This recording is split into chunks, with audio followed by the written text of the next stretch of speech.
When I was a little kid, we lived on the outskirts of Jackson, Ohio, out in the middle of the woods. My older brothers would sometimes have to take me out with them when they explored, so that my mum could get some free time. We were going pretty far back one day, following along a dry creek bed, when we came across a deep hole in the middle of the creek, like a sinkhole. My brothers were joking around about having me go in it, when we heard a big tree fall about 1,000 feet off, and then shortly after that, another. We freaked out and ran, assuming Bigfoot was chasing after us or an axe murderer. Now, the memory being in that woods that sticks with me the most isn't necessarily the creepiest, but kind of the most "what was that?" moment of my life. My friends and I were playing in the woods like usual, climbing a steep hillside that led up to a path we often used. At the bottom of the hillside was a rocky creek bed. The climb was anywhere between 70 to 90 degrees with roots and clay at the height of 150 feet or so. We were climbing, as we usually do. I'm nearly at the top when I lose my balance and start to fall back, at which point I feel a firm hand on my back that helps me regain my balance. Once I make it to the top, I thank whoever it was that helped me stay steady. But my two friends both looked at me as if I were crazy, and said neither of them had done anything. That was by far one of the strangest experiences of my life, and I remember it clearly, some 20 plus years later. I was an atheist. I hated how invested my family was in religion, so I rejected it with full force. It was about 3 in the afternoon in Colombia, sun shining everywhere inside the house. Homes are built this way here. I'm sitting on the kitchen counter talking to our housemaid. She's facing me and I'm facing her, when all of a sudden a shadow runs from one end of the patio to the other in the living room. Brushing off my skin as if it were heavy air, the shadow was tall and floating, and I got the sensation it was a male, but I can't explain why. I look at her, waiting for her to say something, and she goes, "Did you see that?" "Yeah, did you feel it?" To make matters worse, I found out a child that used to live there had died. We would hear children playing, but never saw anyone outside. And that was the day I started believing in spirits. A few years back, I also contacted the maid that was with me that day, just to make sure and confirm that I wasn't crazy, and she confirmed and retold me the story without me giving her any details, so I know it was real. There are several instances that occurred in the house, but that was the most unidentifiable one. Allegedly, the car died in a child accident 2 blocks away from the home. His father's best friend ran him over by accident. Talk about tragic.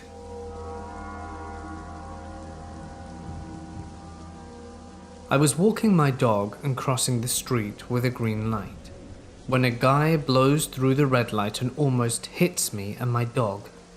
I yell out, "Arse!" and he slams on his brakes and turns around and pulls into the parking lot ahead of me. I get closer and see the car has Illinois plates, while I live in Pennsylvania. He says, "Careful who you call names. I've killed people." I just keep walking, and he drives away. The next day, I hear spree killer Andrew Canaan used stolen credit cards at a gas station in my town. It was 100% him.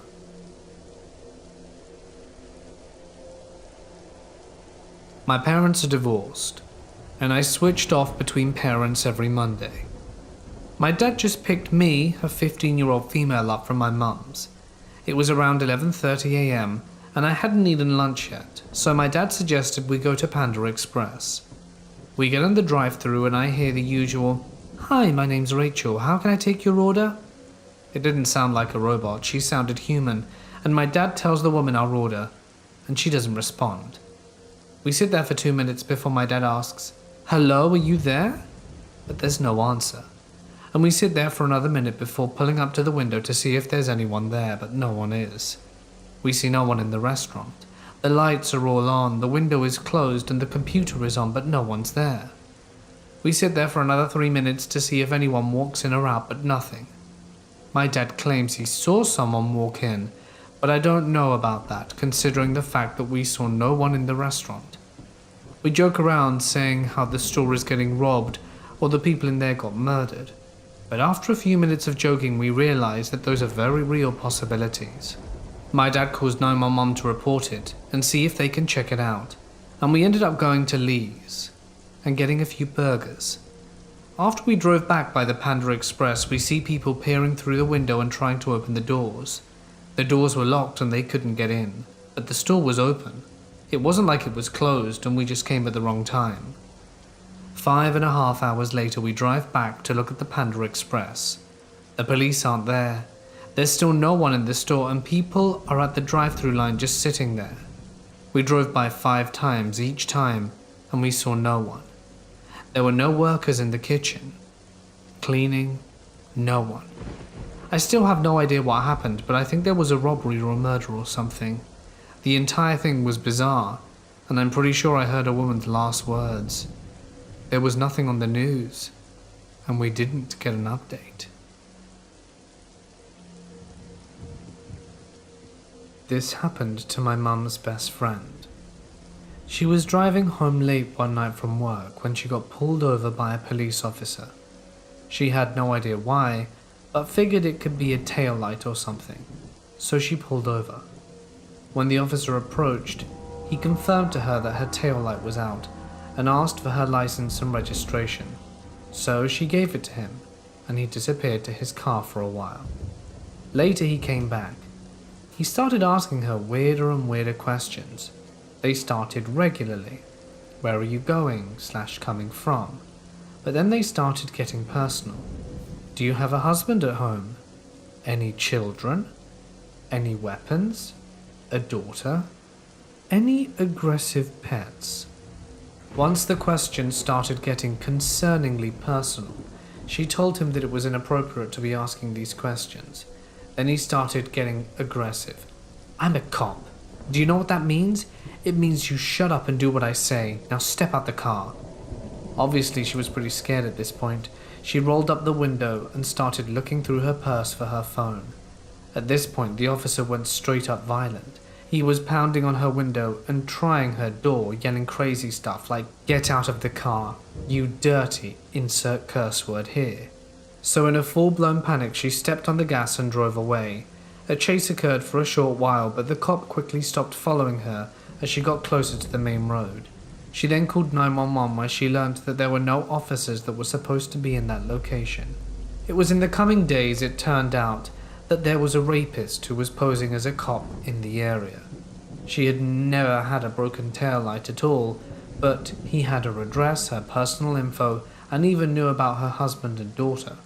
She told him she didn't own weapons, so she immediately purchased a pistol.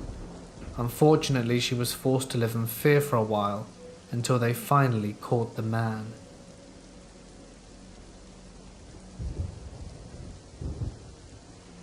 When I was a kid, I must have been between 10 or 12 or something, I had this guy who lived in my neighborhood who was 4 years my senior. We used to play together, and he would tell us these stories about how he used to see fire in certain areas of his house, and the visuals stopped when his grandfather got some holy rituals done in the house. Back then, I never believed him. A few years later, we're all grown up, and Patrick's mum accidentally caught fire in the kitchen. Patrick's elder brother tried to save her and got his hands burnt in the process. No one knows how it happened. And after being in the hospital for 2 to 3 days, she succumbed to her injuries. And at the time, we didn't have those childhood stories in our recollection. And then later that year, we're all friends, and we're just having a late night walk and talking about ghost stories, just joking around trying to scare each other. And Patrick was all quiet and listening. All of a sudden, he says, "Do you remember I told you I used to see fires in my house?" See how my mum died? That was creepy. In the same neighborhood, there is another friend of mine, Tom. Tom's dad was an alcoholic, and you can imagine all the bad things that alcoholism comes with to exist in Tom's life. They were extremely poor. Side note, he's doing great now because he's super dedicated and very humble. But anyway, back then, his dad got diagnosed with tuberculosis. He was hospitalized and things were bad. Now in the apartment below Tom's apartment, there lived a family who had this mentally challenged man who was in his late 40s or early 50s. He wasn't married and rarely left the house. One morning at around 5 a.m., while Tom's father was hospitalized, this old man knocked on Tom's door. Tom opened it groggily, and the man said, "Why aren't you ready yet? Go get ready and visit your dad for the last time." That was the day Tom's father died in the hospital, and he later told me about the incident. Both these stories are so convincing because I know these guys, and I really don't think they would lie about something as devastating as losing a parent.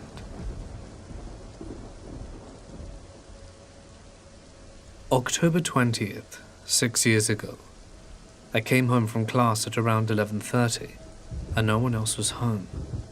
I hung out at home for a bit, and at 2:30, I was overcome with sleepiness. Being the bum that I am, I lay down in my bed and set a timer on my phone for a 20-minute nap. I fell asleep quickly, and after around 5 minutes I was awoken in my bedroom to the door opening and had a split second of a panic before my dog jumped up on my bed and laid down next to me. Then I fell back asleep. After another 5 minutes of sleep, I instantly jolted awake because I was certain that there was someone standing next to my bed behind me. I assumed it was my mother, who would be likely pissed that I was sleeping in the middle of the day.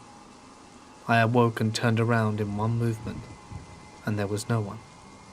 I checked my phone and had another 8 minutes of sleep. I went back to sleep only to be woken up by my phone ringing. It was my mother. She said that my great-aunt, who had been in the hospital after a stroke-like event for a week, had died at 1 o'clock. My mum then said that she knew my aunt was going to die today because she had seen a wraith, a sort of ghost, a warning that someone was going to die that very morning. My mum is Scottish and very superstitious, but I don't believe any of that. She said that when she woke up in the morning to take my brother to school, she went into my room to see if I was still asleep, and she saw a wraith standing next to my bed. It was at that point my brain crapped itself.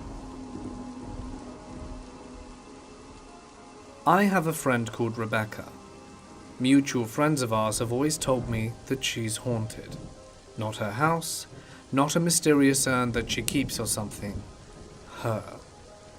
I've heard stories from her boyfriend about times that she stood outside ringing her doorbell and knocking for an hour because she's trained herself to just ignore it.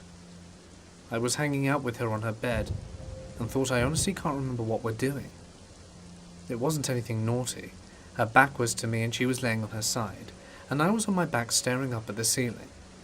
I was closest to her bedroom door, which was closed, and it was just the two of us in her entire house.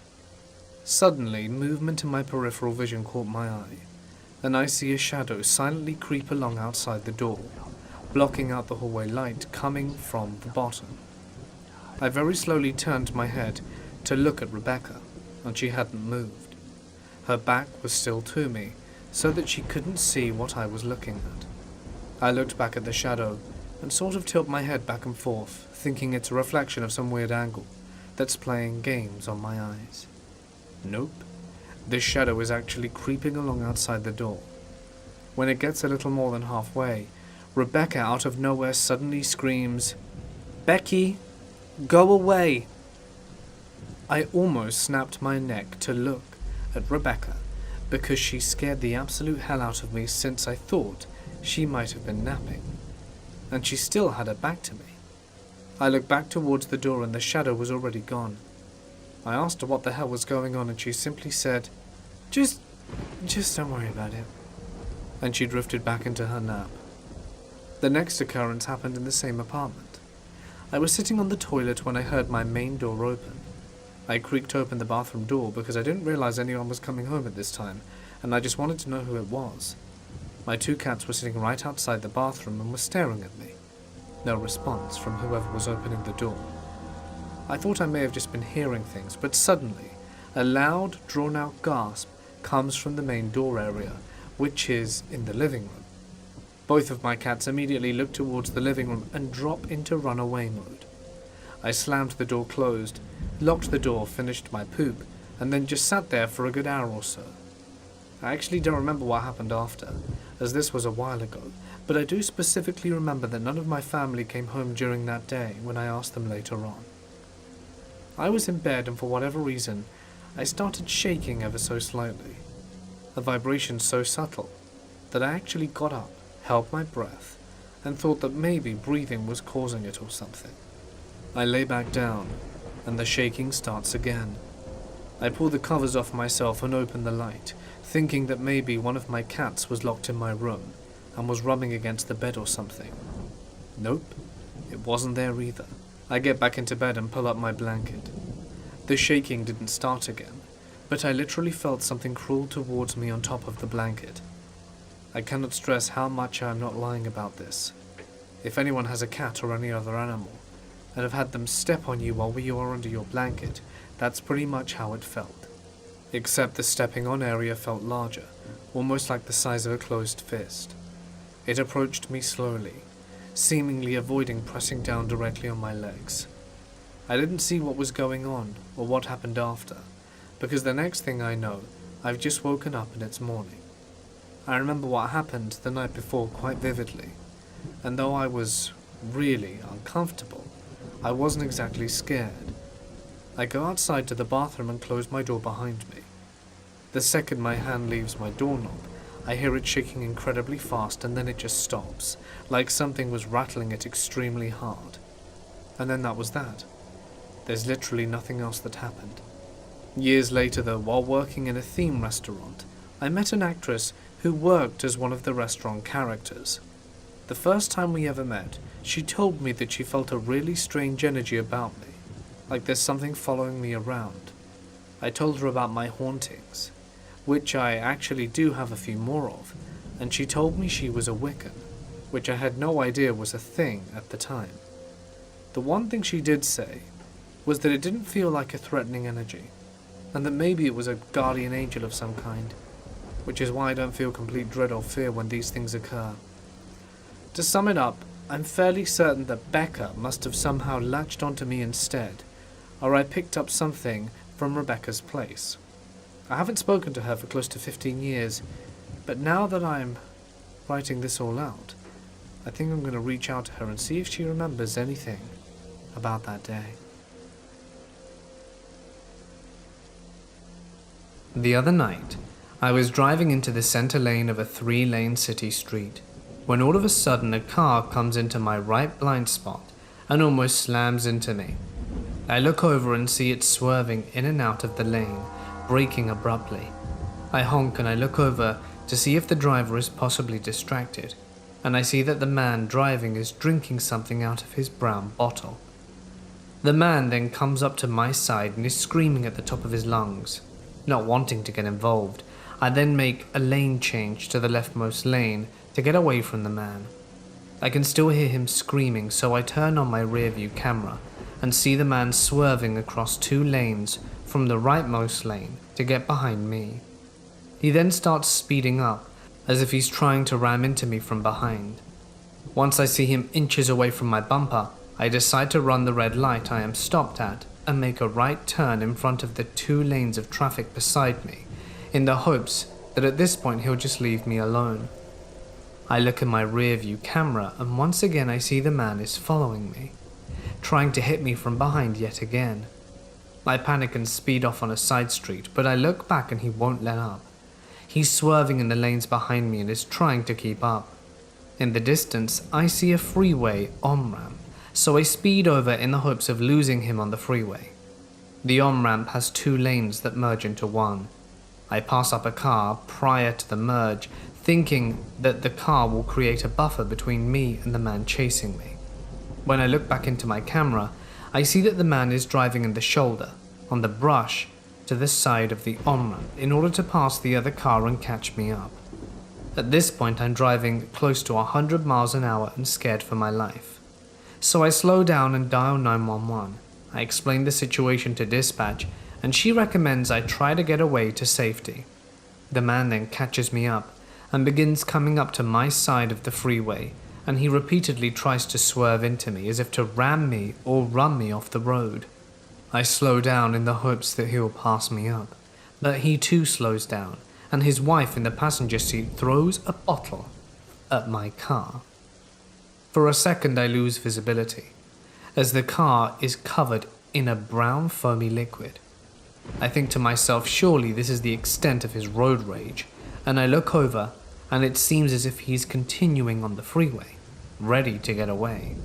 I then pull off the next freeway exit, thinking I can just leave the situation, and as I do, the man sees me and makes a 4-lane change onto the exit ramp and tries to ram me once again at the freeway exit. I am then forced to speed through the city streets, and I finally end up at a red light, trapped next to the man. I look over at the man and roll down my window, and he's screaming at me. "Why did you honk at me?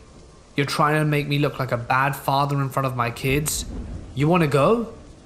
His wife is also yelling at me, asking why would I honk at him in front of his kids. I look into the back seat and see 2 children in car seats. Since I'm on speaker with the dispatcher, she hears all of this and tells me I should just try and get away. At this point I'm done. I just want to get away from him, so I make a U-turn to head back onto the freeway. He follows me and almost hits me in a plastic construction lane barrier to do so. He then follows me again and is trying to hit me from behind once I get onto the overpass to get on the freeway. I glance at him to the side of me and see that he's holding something up in my direction. Suddenly, I hear a very loud bang, and the dispatcher on the phone screams, "Did he shoot you? Are you okay?" Thinking I've been shot, I start screaming. "He's shooting at me! He's shooting at me! He's gonna kill me!" Realizing that running away isn't working, I stop at the man's speed off. Luckily, there's no broken glass and I'm not injured in any way. The dispatcher tells me to pull off to a nearby safe location, so I go to the parking lot of a nearby mall, and I tell the dispatcher the make, color, and model of the car as well as the partial license plate. The whole time I drive there, I'm very concerned the man could be following me again, but they send an officer immediately over to file a police report. In waiting for the officer, I realize that my car's cameras are always recording, so I hit the save button and the officer comes over and I tell him the story describing everything in detail. I also tell him that I may have some footage of the whole thing. We take a walk around my car, and for the most part there's no damage. The officer then informs me that because I'm not injured and because there is no damage to the car, there really isn't anything that can be done. I ask him if it wasn't an assault, and he says because the bottle hit my car and not me, it's not assault. I ask him if it's reckless driving, and he says here in California that's a misdemeanor, and that requires the presence of a CHP officer to convict. I then ask him if it could be considered an attempt at murder because he was trying to ram into me, but he says that this is just plain old road rage and there's not much that can be done. At most, the officer says that once he has the complete license plate, an officer can go out and talk to him. I ask him if the potential footage could help in getting this man reprimanded in some way, and he tells me to only send me the highlights and necessary screenshots, though he doesn't think anything at all can be done. At the end of all of this, I'm extremely shaken up. I eventually go home and review the footage captured by my car. Luckily, I have the entire thing recorded. The moment he almost hit me, his wife throwing a bottle at me, and his face as he's yelling at me, his license plate, and even him trying to ram me, it's all recorded. A few days later, the officer calls me and confirms the license plate I have in the video with a recording he has from the freeway / on and off ramps. A week and a half have passed and there have been no updates.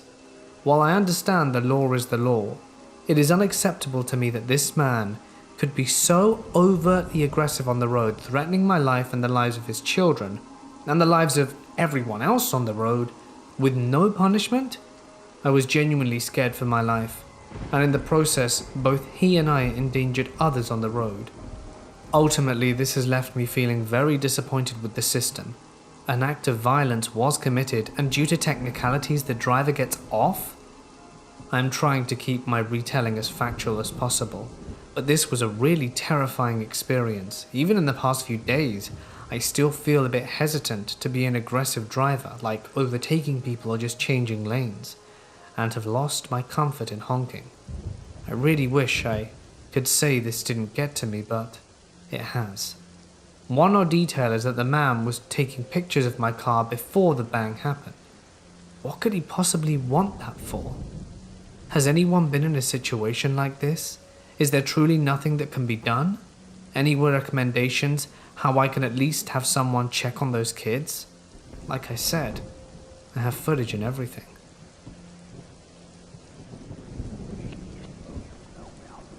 I have had several creepy experiences. I'm going to start from the one when I was in college, in my bedroom. The building was modern, and so I was more caught off guard. I guess you expect ghosts to be chilling in some old stone building and whatnot. I lived in Lincoln, UK, which is a fairly historical city. I was laying in bed at night, grinding shinies on Pokemon Diamond, when out of the corner of my eye I saw movement.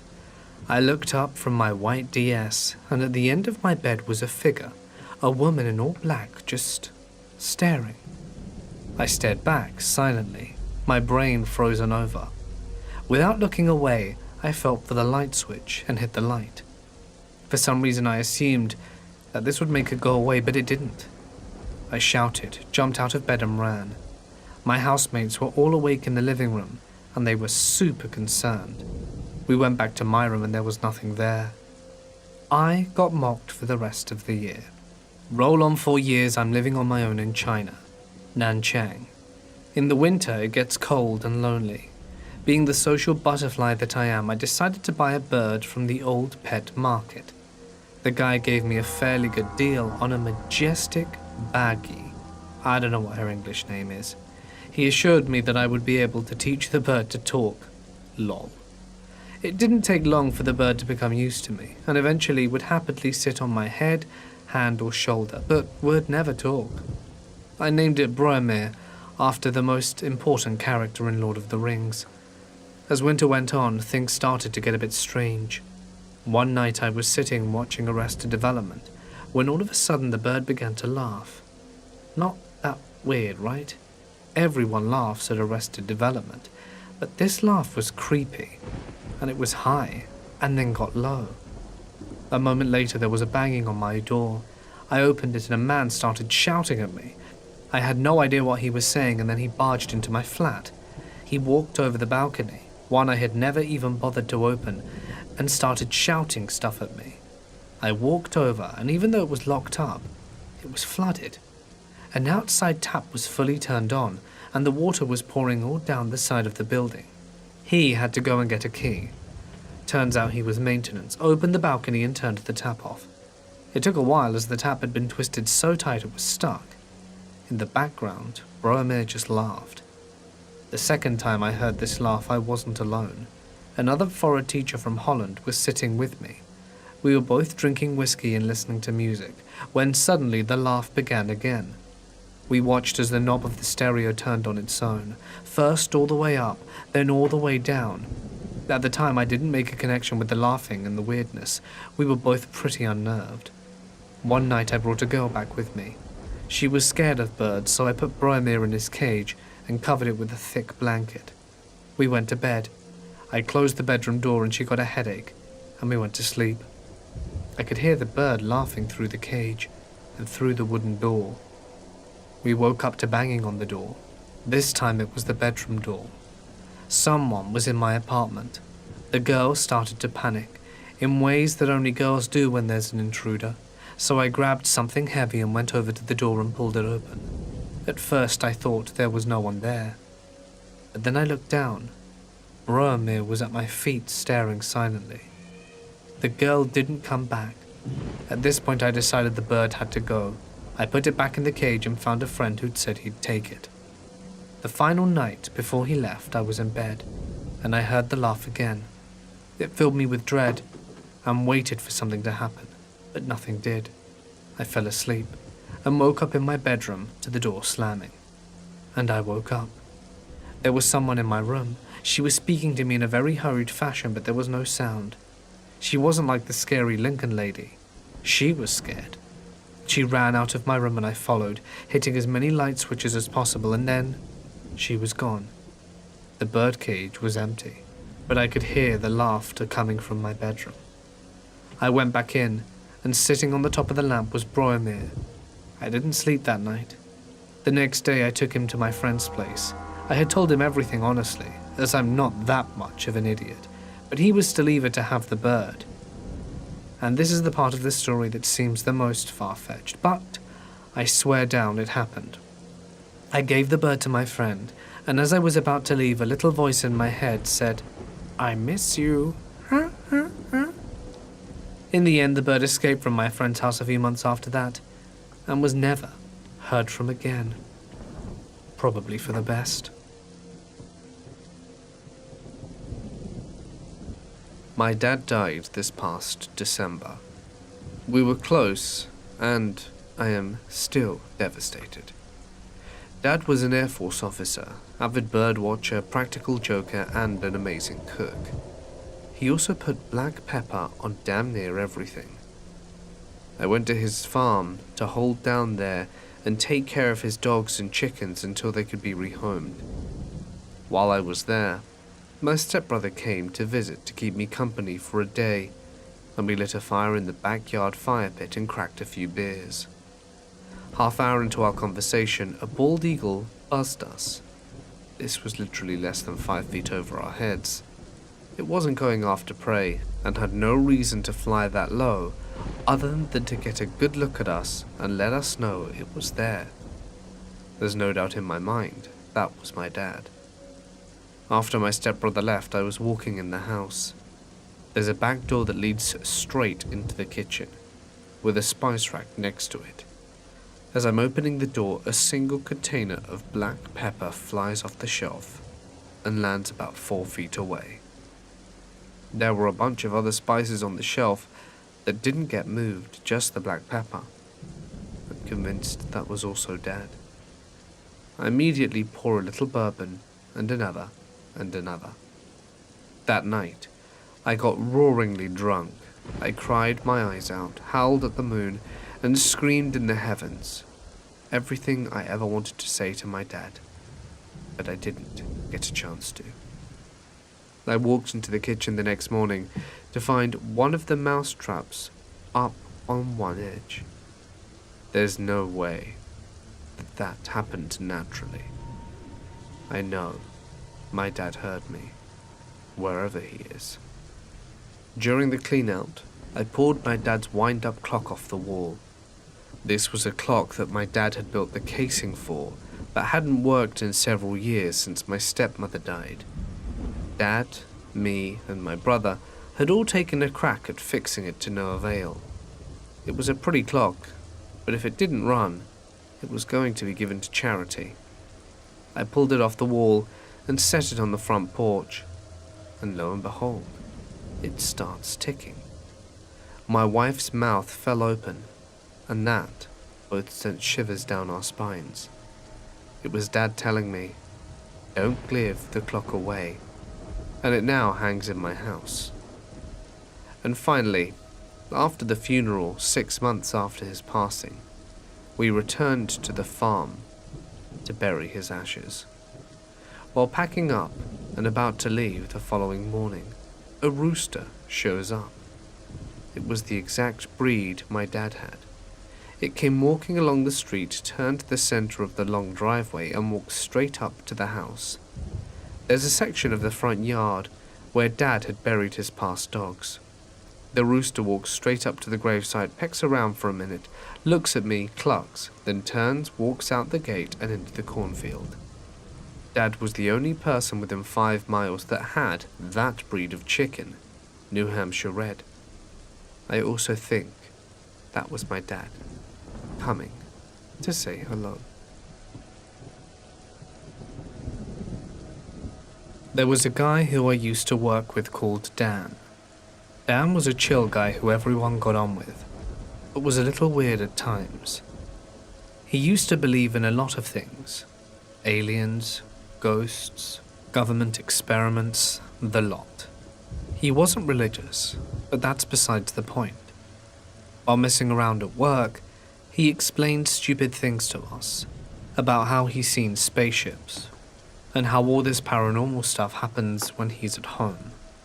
Some of it is quite ridiculous, but I listen anyway.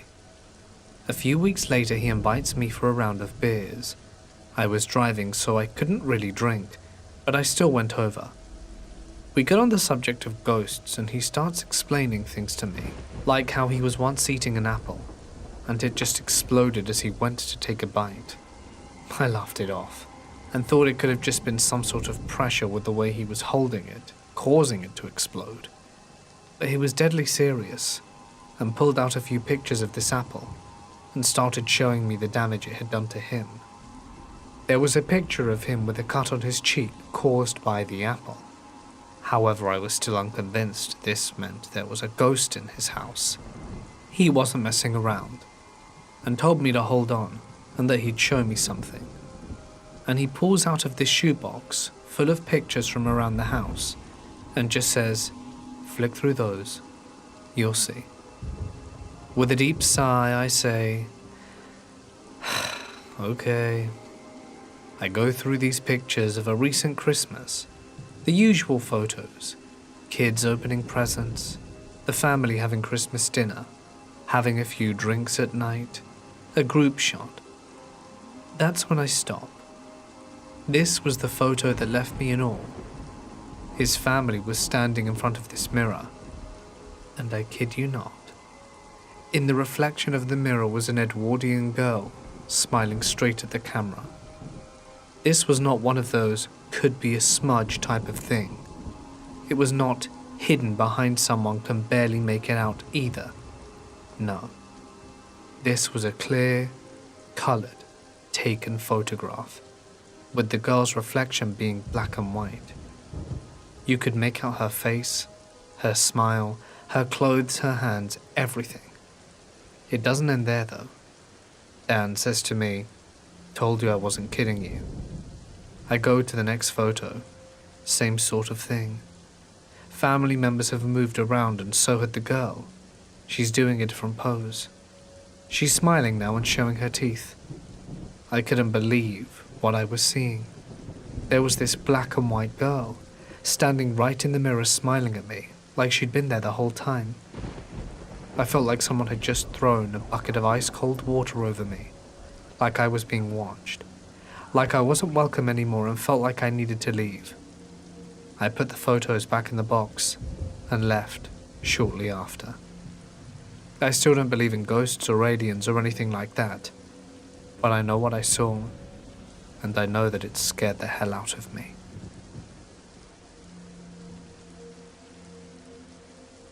I used to work quite late at the University of South Florida, as I like to do my work when no one else is around. My apartment is just a short ways off, roughly a 10-minute drive or 40-minute walk away depending on what I took. So while I do live in Tampa and it's far and away from the cities, no 3-story buildings in sight, a few neighborhoods, ample amounts of trees and ponds, and a stone's throw away from a rather sizable state park of 240 acres, which in turn is adjacent to a substantially larger wilderness area. What that means is a lot of wildlife. I regularly see deer grazing on the golf course nearby, growling alligators roaming the ponds, and small lakes turtles abound. Plenty of vultures, storks, and smaller birds and much more on my nightly walks or drives. I've often seen and heard foxes, bobcats, coyotes, and even a black bear once.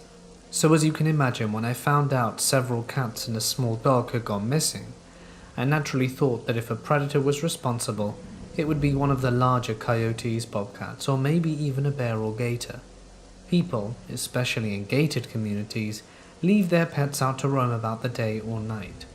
Still, that did leave the question of how a predator could or would get over several fences and gates, some of which would be quite a hassle to climb, and there was no signs of being tunneled under.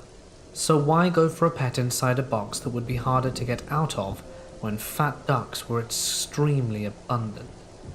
Well, I got my answer in one way I never expected. I was driving back from the lab late at around 11 p.m. when I stopped as I could see an animal on the road. The figure was very tall but also very thin, so I initially thought the pale color to be from a deer from the rear. However, I soon noticed the animal was actually pale all over its main body. It had extremely thin dark legs, and when it raised itself up, I noticed I was looking at a great white heron from behind. Great white herons are a regional color morph of great blue herons. I'm a 16-year-old girl and work as a waitress at a restaurant. There are a lot of other girls around my age who also work as waitresses. Each waiter/waitress has a certain section of tables to serve. I haven't worked here for very long, but worked here long enough to manage a section on my own. I'm fairly friendly with my co-workers, so when one of the janitorial workers would make small talk with me, I didn't think anything of it. He'd talk to me fairly often, as I would often see him working in my section when I'd come out to clear tables. I figured it was pure coincidence. I was taking a break in the back room eating my dinner when the janitor guy walked in and sat down at the table behind me. He sat again, made small talk, literally nothing super important, and as I inhaled my pancakes, one of the other girls walked in and we began to chat for a while. The janitor left about 5 minutes into me and the other girl's conversation, and I again didn't think anything of it. While I was cleaning up, I thanked the girl for talking to me and she said, "Oh, I just came in to make sure you weren't alone. No one should be alone with him." I later learned from the other teenage girls that the guy had a habit of pestering them, being generally creepy, and following them to their car while he was a middle-aged man. I was freaked out and of course, looking back, I'm 80% sure the dude was following me around while I worked in my section. So to the creepy janitor dude, please get lost.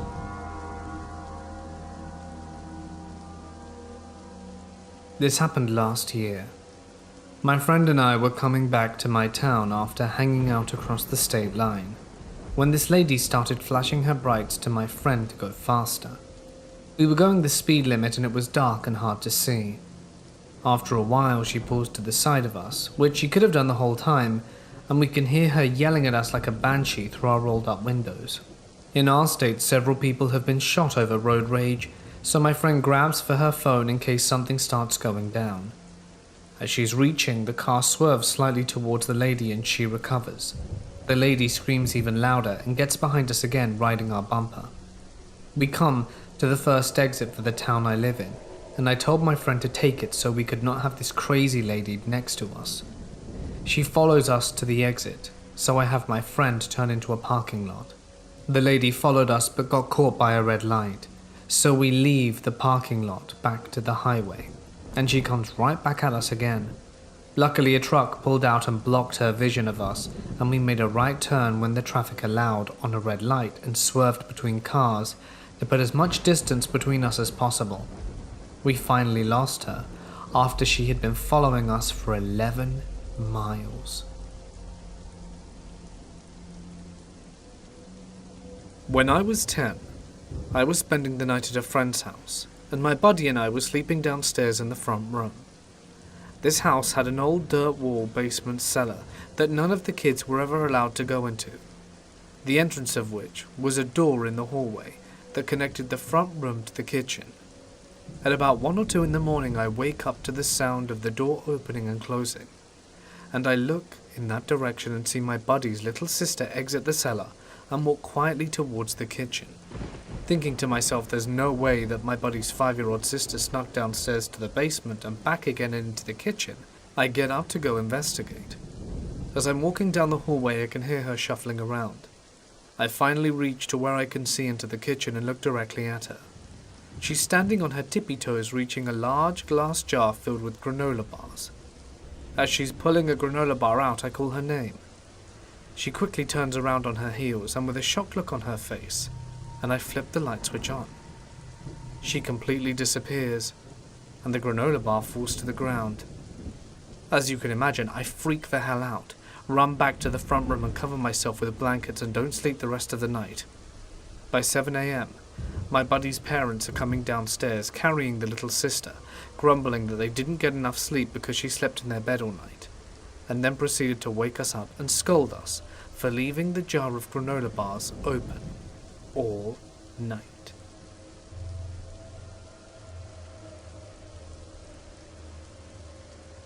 Once upon a time, I lived on South Beach, Miami, and worked at a local alternative clothing store right on the main strip.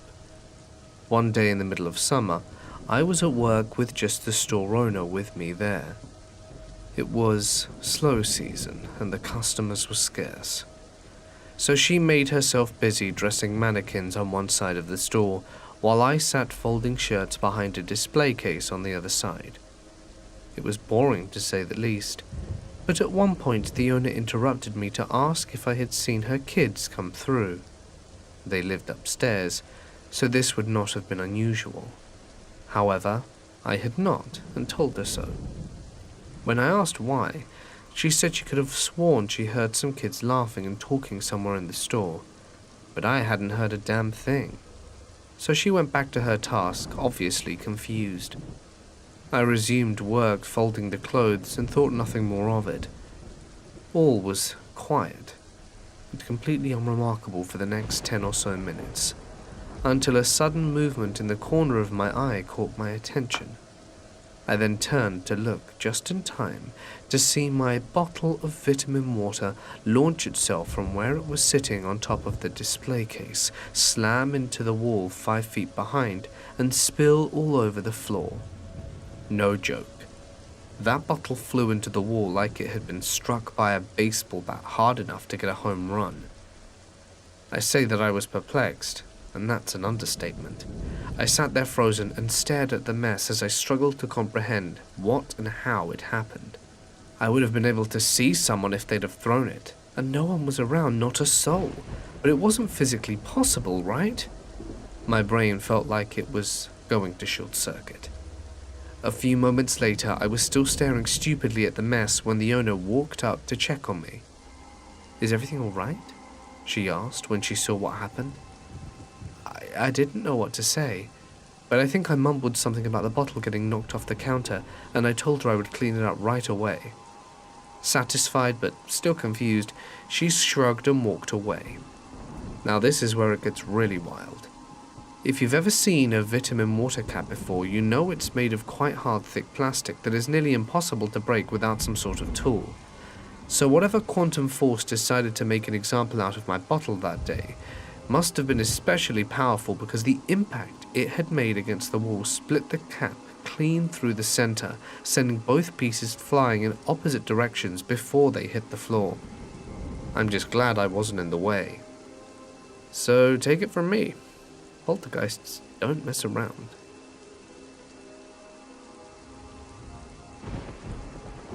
So I was about 7 years old when this happened. My dad and I had stopped at a fast food restaurant in a pretty shady area because he had to use the bathroom.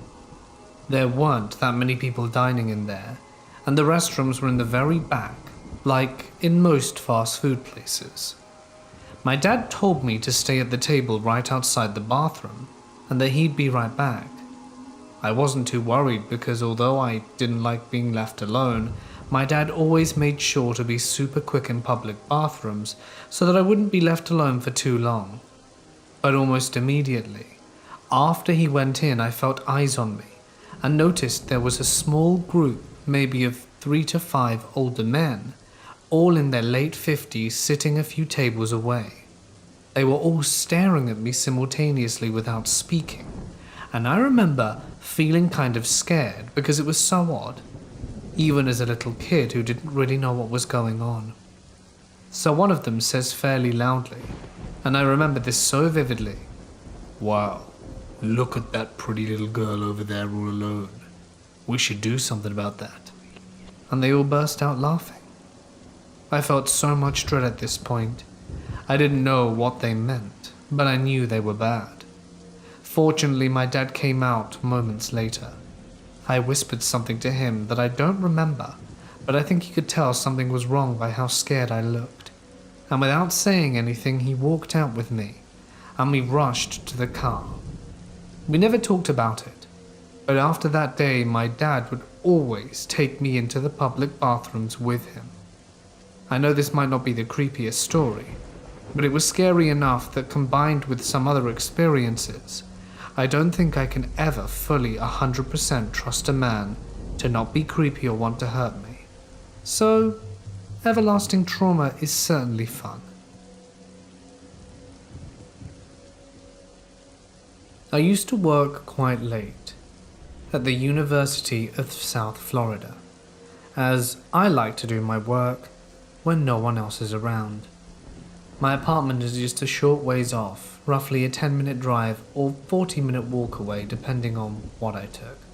So while I do live in Tampa and it's far and away from the cities, no 3-story buildings in sight, a few neighborhoods, ample amounts of trees and ponds, and a stone's throw away from a rather sizable state park of 240 acres, which in turn is adjacent to a substantially larger wilderness area. What that means is a lot of wildlife. I regularly see deer grazing on the golf course nearby, growling alligators roaming the ponds, and small lakes turtles abound. Plenty of vultures, storks, and smaller birds and much more on my nightly walks or drives. I've often seen and heard foxes, bobcats, coyotes, and even a black bear once. So as you can imagine, when I found out several cats and a small dog had gone missing, I naturally thought that if a predator was responsible, it would be one of the larger coyotes, bobcats, or maybe even a bear or gator. People, especially in gated communities, leave their pets out to roam about the day or night. Still, that did leave the question of how a predator could or would get over several fences and gates, some of which would be quite a hassle to climb, and there was no signs of being tunneled under. So why go for a pet inside a box that would be harder to get out of when fat ducks were extremely abundant? Well, I got my answer in one way I never expected. I was driving back from the lab late at around 11 p.m. when I stopped as I could see an animal on the road. The figure was very tall but also very thin, so I initially thought the pale color to be from a deer from the rear. However, I soon noticed the animal was actually pale all over its main body. It had extremely thin dark legs, and when it raised itself up, I noticed I was looking at a great white heron from behind. Great white herons are a regional color morph of great blue herons being nearly all white in coloration, including the trademark tassels coming off the brows of the birds, save for the top jaw and feet, which are both dark blue or black. The white form usually only appears in very southern Florida, but occasionally one will show up further north. They also tend to be on the larger end of the species size. I make no jest when I note how big this avian was. Standing up straight, the biggest great herons can look a grown man in the eye behind nearly a foot-long rapier-shaped beak. The heron was throwing its head up and down and clearly doing something, but I wasn't sure what. I was standing in the road about 20 yards ahead of the car and could only react when I got closer. It swung its head around and I'll never forget the sight as I stopped 10 yards away. The heron was standing still, unflinching, as its eyes brightly reflected in the headlights.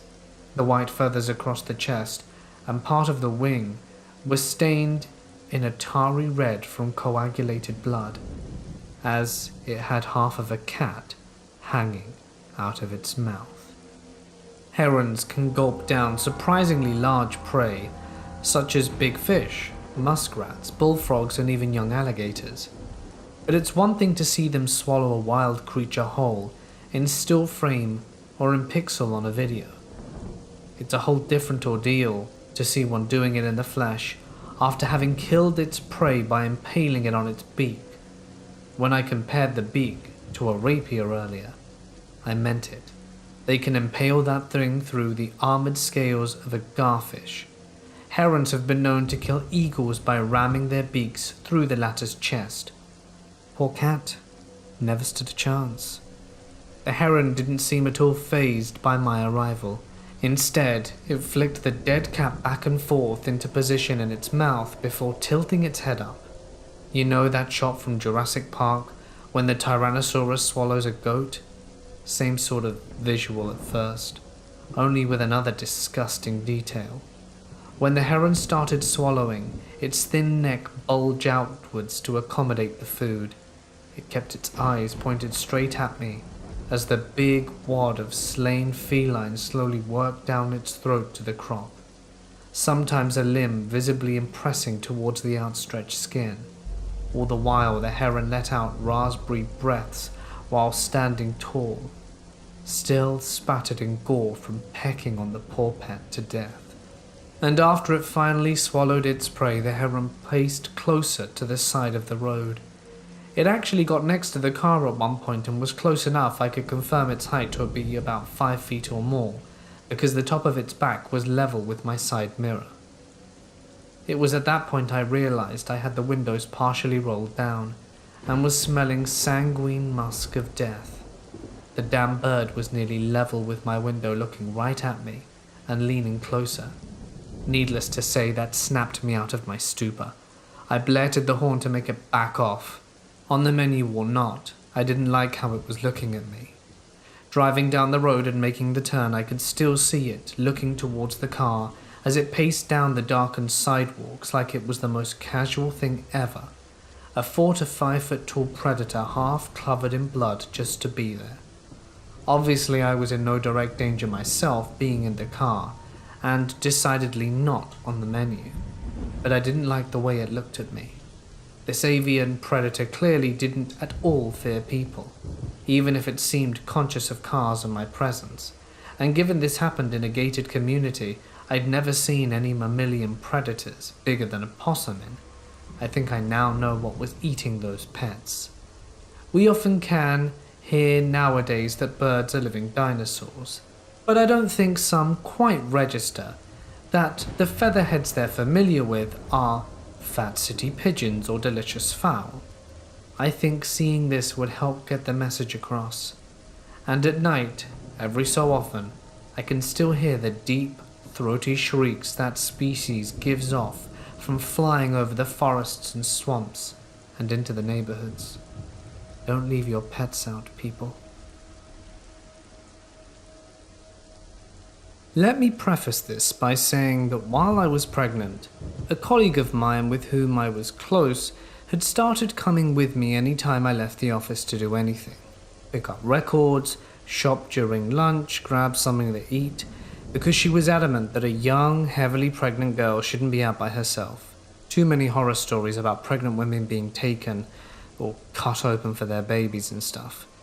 She would say that, and no matter where we went, she would always have an absolutely true story about someone she knew personally who had been stalked or threatened or nearly abducted while pregnant.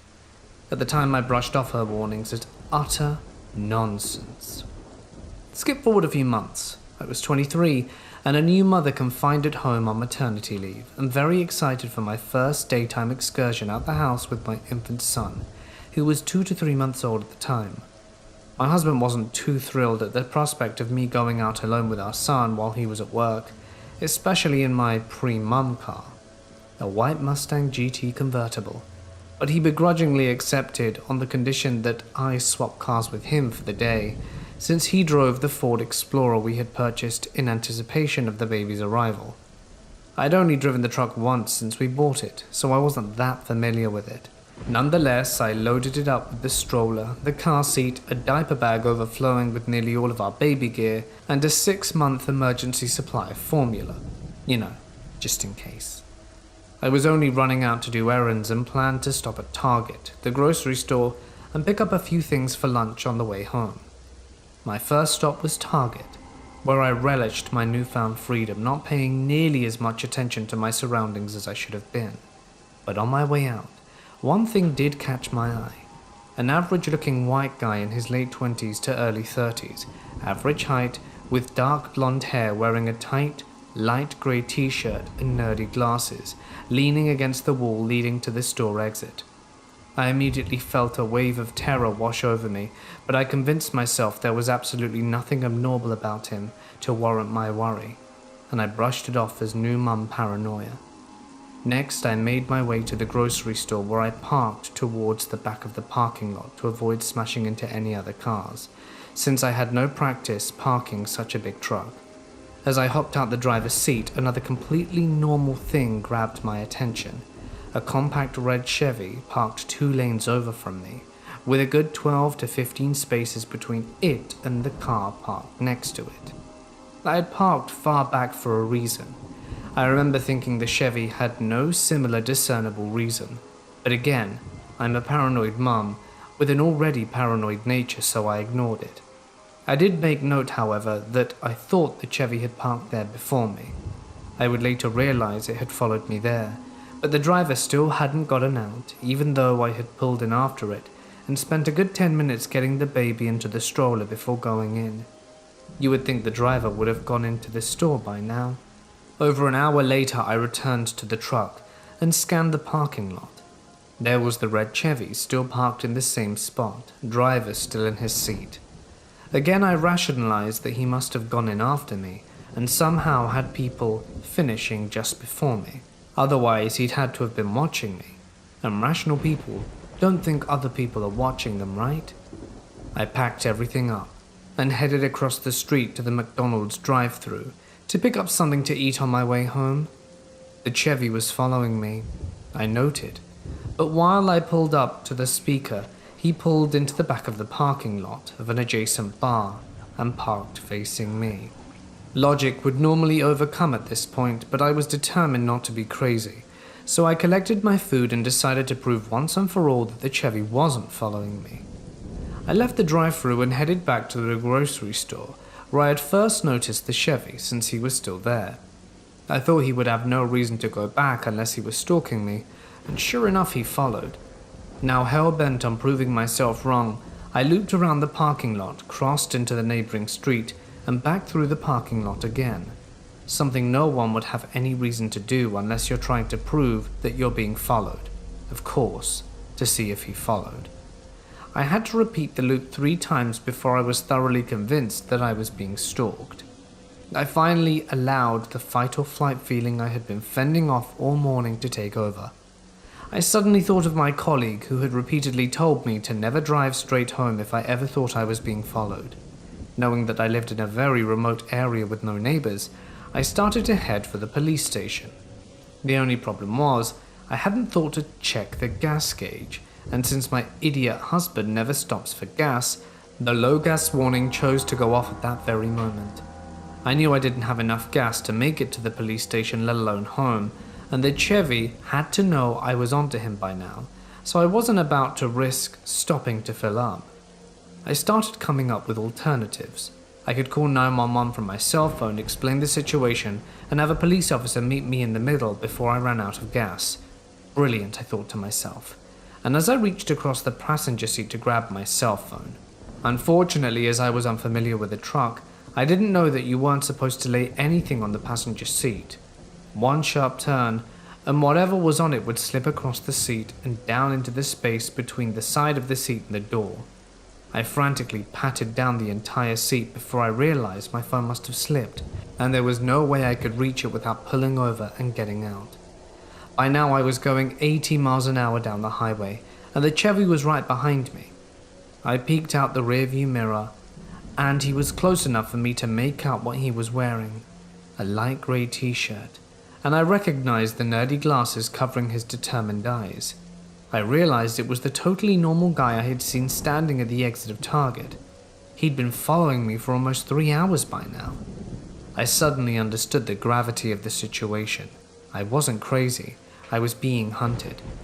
The last idea I could conjure up was to make a break for my husband's uncle and aunt's house. They lived in the neighborhood just next to the grocery store, and his uncle worked the swing shift, which meant he would be home right now. If I stayed in the trunk and honked the horn, I could get him to come out and see what was going on. He's a badass kind of guy, definitely the kind you wouldn't want to annoy, and I knew he'd protect me and the baby. The only problem was, I was going in the wrong direction down the highway, and I'd have to take a jug handle and wait at the light to turn myself around. And by now I was sure that even a red light would be more than enough for this guy to bust open my window and end my life and steal my son. Then I recalled another bit of advice from my colleague. If you ever need help but you can't call for it, break the law and you'll get the police's attention. I decided my best course of action was to make an illegal U-turn at the next possible traffic light, and if the Chevy followed me, book it to my uncle's house. If my blatant traffic violation caused the attention of a nearby police officer, I could appeal for them for help, and his mere presence would likely scare the Chevy away. I passed 3 lights waiting to find a patrol car until I saw an opportunity. A very short gap in a barrage of lunch traffic spanning 4 lanes. Maybe, just maybe, I could pull off this U-turn and the Chevy would get stuck waiting for the traffic to pass before he could follow. I stayed in the left lane, and I approached the light, praying it would stay green long enough for me to make it, and tanked every pound of what little weight I had on the gas pedal. Right before I approached the light, it turned yellow, so I quickly turned the truck left and rammed it, crossing my fingers I didn't cause an accident. The tires squealed so loud I was sure I was going to flip the truck, but I kept going, ignoring the noxious smell of burning rubber, frantically checking behind me to see if it had made it. He was stuck at the red light, blocked by traffic, still facing in the opposite direction, pounding into his steering wheel. I drove around back roads near the highway for what seemed like an eternity, until the gas ran to E before I finally had the courage to stop. At the gas station, I got out to get my cell phone while the attendant pumped my gas, trying to conceal my violent trembling. I was too afraid to sit for long, so I waited until I was back on the road to call the police. By now I knew the Chevy had gone, but the dispatcher still sent an officer to meet me on the highway and lead me back to the station, just in case he was still looking for me. I was too consumed with escaping to catch its license plate, and I didn't know the color, make, nor model of the car, and I had gotten a pretty good look at the driver in Target. The police were able to get a photo of the driver and the car from the surveillance videos at Target and McDonald's, and I was pretty confident they'd find him. Unfortunately, by the time we had moved out of state, a year later, they still had no clear idea who the guy even was. The fact that he was unsuccessful in his pursuit probably bumped the priority of my case to the bottom of the pile. Although the police department did spend quite some time investigating, fearing that he had succeeded before, or worse, that he might strike again. I'll probably never know what the guy's intentions truly were. The police, family, and friends have theorized everything from a stupid prank spawned from road rage to an easy rape to kidnapping my son. But I still shudder to think what would have happened had he caught me. And even now, 4 years and 5,000 miles away from the town where it happened, I still check the parking lot of every establishment I visit, just in case he found me and has come to finish what he started. If anything good did come from this, though, is that I learnt my lesson. No matter how crazy and paranoid my husband thinks I may be, I will always trust my gut when I feel like something's wrong. Oh, and now I always make sure to fill up the gas tank whenever it drops to half a tank, so I never have to worry about stopping for gas if I'm ever in a sticky situation again.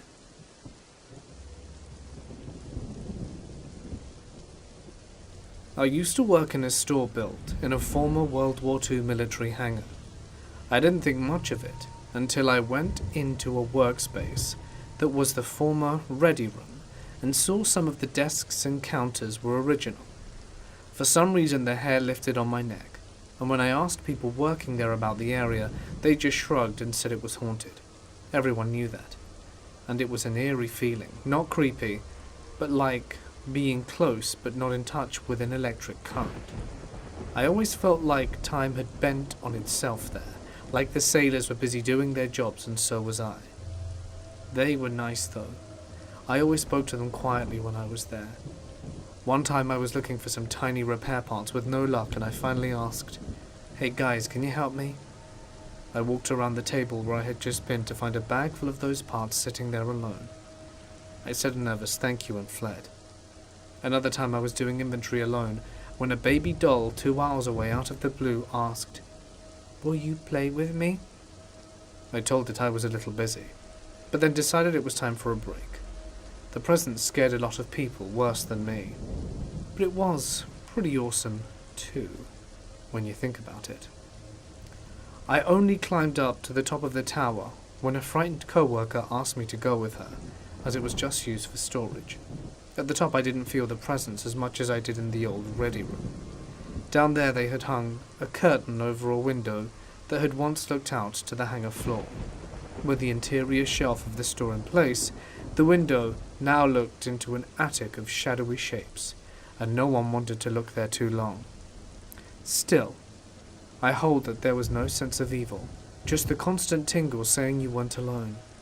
It was a cool space full of history, including a stairway banister covered with intricately knotted sailor rope work.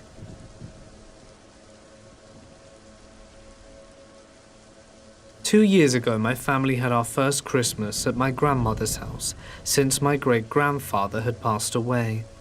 There was a definite somber tone to the otherwise festive gathering, as he was a big part of our family get-togethers. Fast forward a few hours into night. My uncle, who was a bit of a disturber with a twisted sense of humour, started poking fun at silly things my great-grandfather used to do. It began harmless, but of course he took it way too far and started making fun of pretty rude things, like the fact he had a hard time chewing his food near the end of his life. Pretty horrible, I know. As soon as the statement left his mouth, the craziest thing I've ever experienced happened. My grandmother has a bookshelf in the living room where we were all situated in. One of the shelves, the second one from the top, was almost a mini shrine to him. Well, everything on that shelf went flying off, literally shot across the room and fell to the floor, as if someone had thrown it. The weirdest thing was nothing on any of the other shelves were touched, just the stuff on the one dedicated to him. No one was beside the shelf and there were no windows open. Needless to say, my uncle was scared and bolted out of the room as we were all stunned. I have no logical explanation for what happened that night, but we do like to say it was our grandfather telling my uncle to smarten up one last time.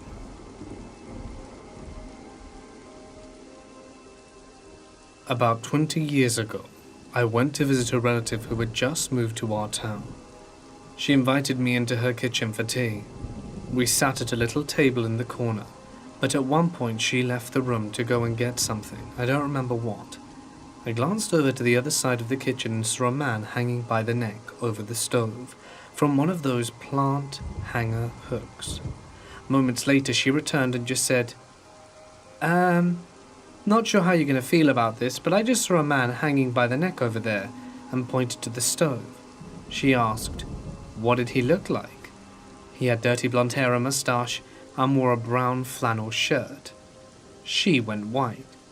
After a minute of her just staring at me, she said, "No one out here knows this, but the reason we moved from New York was because our roommate hung himself in our basement, and he looked like the man you just described." I also have another story. Early morning Thanksgiving 6 years ago, I was taking the turkey into a large roasting pan to my cousin's house so that she could cook it in her oven, because I had other baking to do and they had 2 ovens. Their house was and is at least 100 years old. When you enter the house through the front door, you can either go straight through a hallway to the kitchen or turn right to go into the living room. Off of the hallway to the kitchen there is a small bathroom with a door that opens out into the hallway. So my cousin's husband opens the front door and instead of taking the roasting pan from me, hurries to the hallway to shut the bathroom door that someone had left open. He steps into the bathroom and pulls the door closed so that I could make it through to the kitchen. As he's in the bathroom and I'm carrying an even heavier roasting pan, I feel an enormous amount of energy rush through my body, from behind me, through the front of me. And then I saw a very large man with dark, salt and pepper hair stomp away from me and go through the swinging door to the side dining room.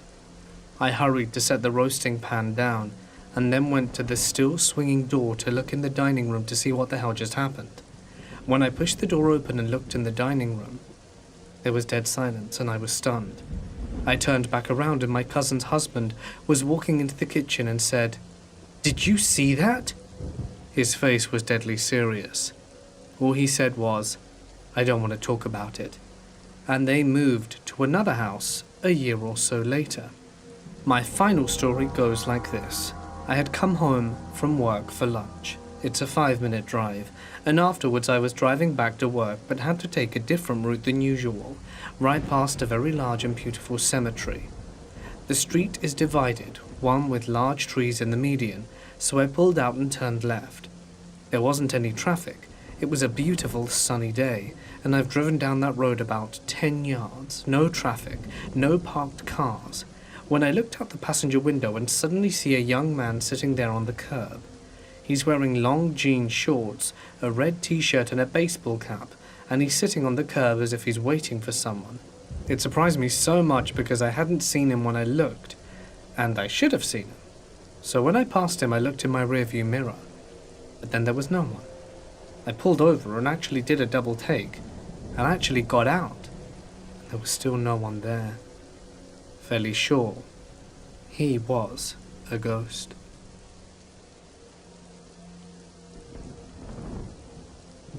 Some years back, I was at university with a friend I'd known from school. We weren't best friends, but good mates. We'd known about each other and got on well enough. I knew that he was a spiritualist, and he'd sometimes talk about his spiritual guide and whatnot. Not really what I believe in, but each to their own. Anyway, we were both hanging around the halls of residence where I lived, as he lived in another hall, wasting time and watching crap on the tiny TV in the shared kitchen. We were waiting until 2 a.m., as that's when WWE, or WWF as it was called then, would be showing. As we didn't have Sky, or cable for our American friends, we would often wait up in the halls, then walk down to the local 24-hour snooker/pool hall, which would show Sky Sports. Usually you could ask them to stick the wrestling on and turn the volume up. We're chatting a lot of rubbish and just watching stupid stuff on the TV. Can't remember what we were talking about, but I remember after that, it wasn't anything creepy. We hadn't been drinking or anything either, and were all completely sober. We're chatting away when we realize we need to get down to the pool hall if we want to catch the wrestling. So we stick on our coats and continue our conversation as we're walking outside. Now it's the weirdest thing. The moment I walk through the door, I feel cold. Bear in mind it's 2 a.m. This is England. Sometime in the spring, so it wasn't going to be warm out, but I mean, it's like I had chills running up and down my spine. Cliché? Perhaps. But the best way I can describe it, it is the slow feeling of creeping dread you get when you're watching some scary movie and the ominous music starts to play. I tried to shrug it off, but it's like the dread was increasing with each step down the street. The air actually felt heavy, like it was difficult to breathe. I know it sounds like any other creepypasta story, but it's the only way I know how to describe that horrible feeling in my gut. A minute out the door, I suddenly realized we were both silent. We were chatting and laughing as we left the halls, but our conversation seemed to have just faded out of existence. I remember looking down the street, thinking that perhaps this was me being nervous about any dodgy characters nearby, but the road was clear. It was a clear night, nothing out of the ordinary at all. But to me, there was this massive alarm going off in my head. I was terrified of something, and I didn't know what. Picking up on the silence finally, I simply said, Air feels a little thick tonight. My throat was dry at this point. He looked at me with a pale face and said, "Oh God, you can feel it too." We managed to hold a halting conversation about what it could be, but it was difficult as we both felt sick to our stomachs. Finally, as we crossed the road, I remember my friend turning even more white and saying, "It's death. Death is here." I don't really remember much after we crossed the road. Weirdly, the strange feeling suddenly subsided and we both laughed it off, even though we'd both felt it. We made it to the pool hall, and I didn't think much of it for a few days. It wasn't until later in the week that I was walking from uni without my friend that I passed a building close to the halls on the road we'd crossed over where my friend had felt death. There were 3 police cars and an ambulance there. I remember watching in horror as a pair of coroners were removing a body wrapped up in black. We looked it up in the local paper the next day. Apparently, 3 homeless people had died together in the building after seeking shelter, and they'd been dead for a few days before being discovered and removed. Never did find out what they died of, and we didn't go see much wrestling after that. You know how people say, trust your gut feeling? Well, here's how I learned to trust mine, when my girlfriend and I were traveling in Australia. We were both there on our working holiday visas and met each other at work. After nearly a year, my girlfriend's visa was about to expire, but mine lasted another 6 or 7 months due to working on a farm prior. Since we had spent most of our time in the beautiful city of Sydney, we were ready to see other parts of the country too. What most backpackers do is pay a company that takes them up the east coast by bus, or simply rent a camper van and drive to the coast themselves. We chose the latter option with a few changes. We were going to start the journey by bus up to Brisbane, and from there rent a car that would take us all the way up north, from which eventually we would take a plane to Asia. So the day came.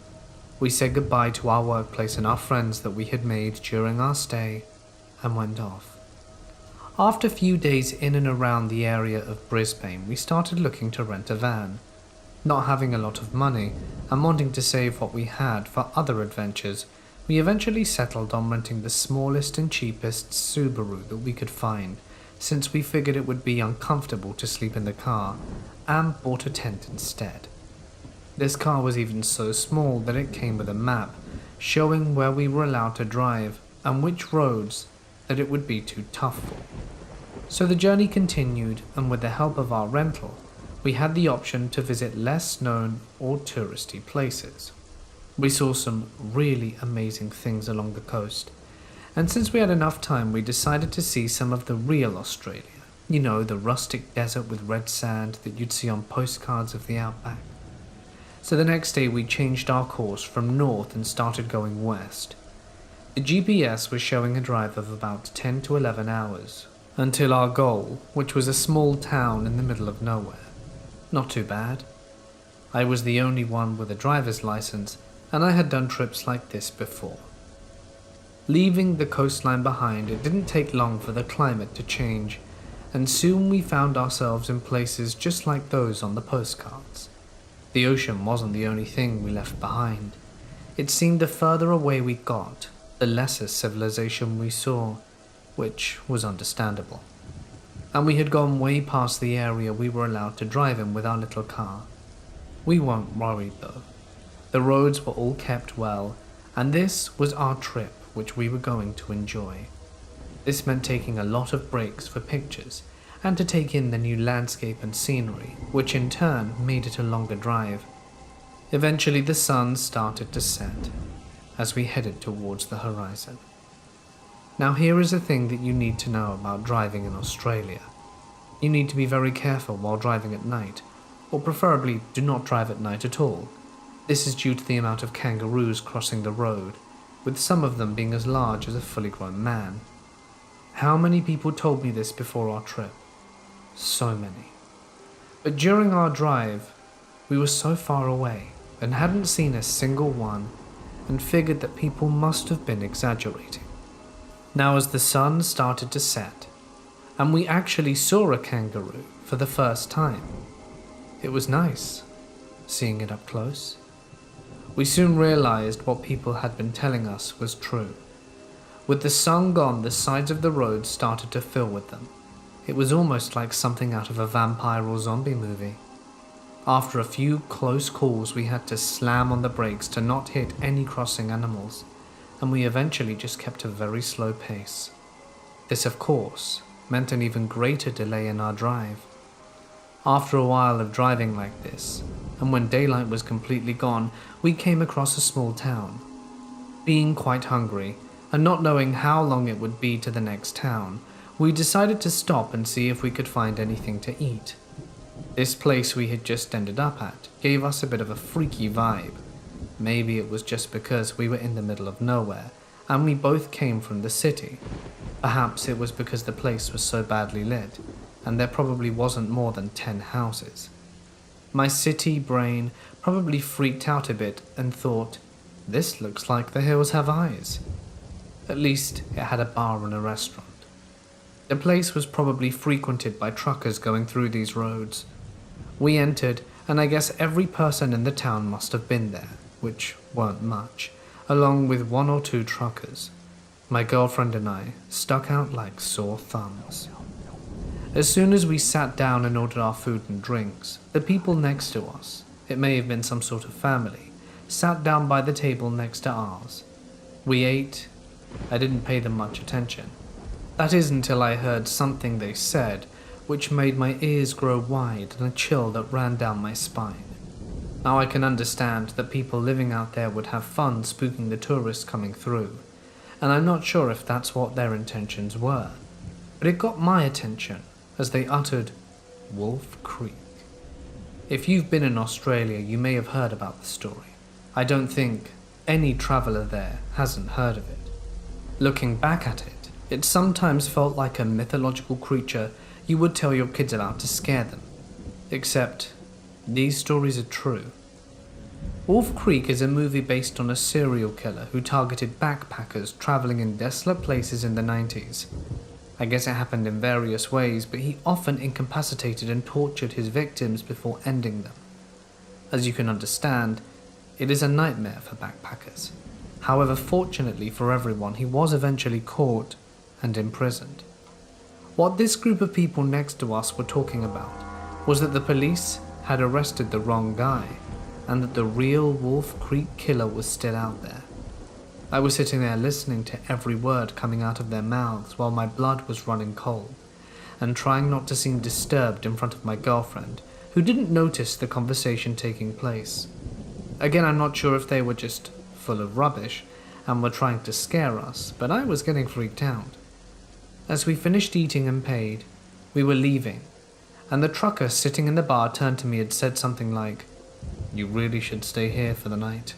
You're a fool if you're going to try and drive away at this time." Well, I sure as hell wasn't going to stay there with my girlfriend. I turned the door handle and walked out. Before driving off, I actually checked everything about the car to make sure no one had been messing with it while we were eating, but couldn't find anything wrong with it. As soon as we left the town, however, I started to understand what the trucker had been saying. If it was bad before, it was worse now. Kangaroos were running everywhere. I'm pretty sure we hit one small poor creature, and I'm saying pretty sure because I didn't want to get out to check even if I did. That's how bad my gut feeling about this place was. It made us eventually have to drive even slower than before, and we were now pushing 30 kilometers an hour, a grueling and excruciatingly slow pace. This was absurd. At this speed we would have to drive all night just to get to the next town. When I looked back in the rearview mirror, I started to get an even more uneasy feeling. Bright headlights coming up behind us fast. At the time we had been driving for about half hour out of town, and I couldn't see any trace of anyone, just us and another car out of nowhere. And I do mean nowhere, except for our lights and the lights following. It was pitch black. You might think I was too chicken to consider our circumstances. I bet you would too. You couldn't see anything except the part of the road that was illuminated. As the car came closer and closer, I got tenderer and tenderer until it was right behind us, lighting up our whole car. Then it just passed us. It was a massive pickup with a metal bumper guard in front of it. You could see how this guy could keep his speed. He had no respect for wildlife. As we took advantage of the moment and picked up our own speed to follow the car, we could see the unlucky kangaroos flying off his bumper guard. Well, that was all the excitement we had for the night. After a few hours, we could see the lights from the next town, which we had discovered was a bit larger and had a nicer feeling to it. We took into a hotel for the night and slept far into the next day. We weren't in a hurry to leave. In the morning, we took our time in staying in the area and having a late breakfast. The GPS said that it would be at least another 4 hours until we could reach our destination. We were on the road again in the afternoon, and in daylight, we could see what happened to the unlucky kangaroos that had been in the wrong place at the wrong time. The sides of the road were filled with carcasses, some new, some old, some probably had to have been there for years. We later learnt it hadn't rained in the area for about 6 years, so everything that died didn't decompose but simply dried out, and I guess there weren't that many animals out there that would eat bodies, at least not this amount. The stench was horrible. Every time we took a break and got out the car, I really don't think there was an area next to the road that didn't have some sort of bones or fur for the entirety of the drive. As the sun started to set, we got a bit anxious again.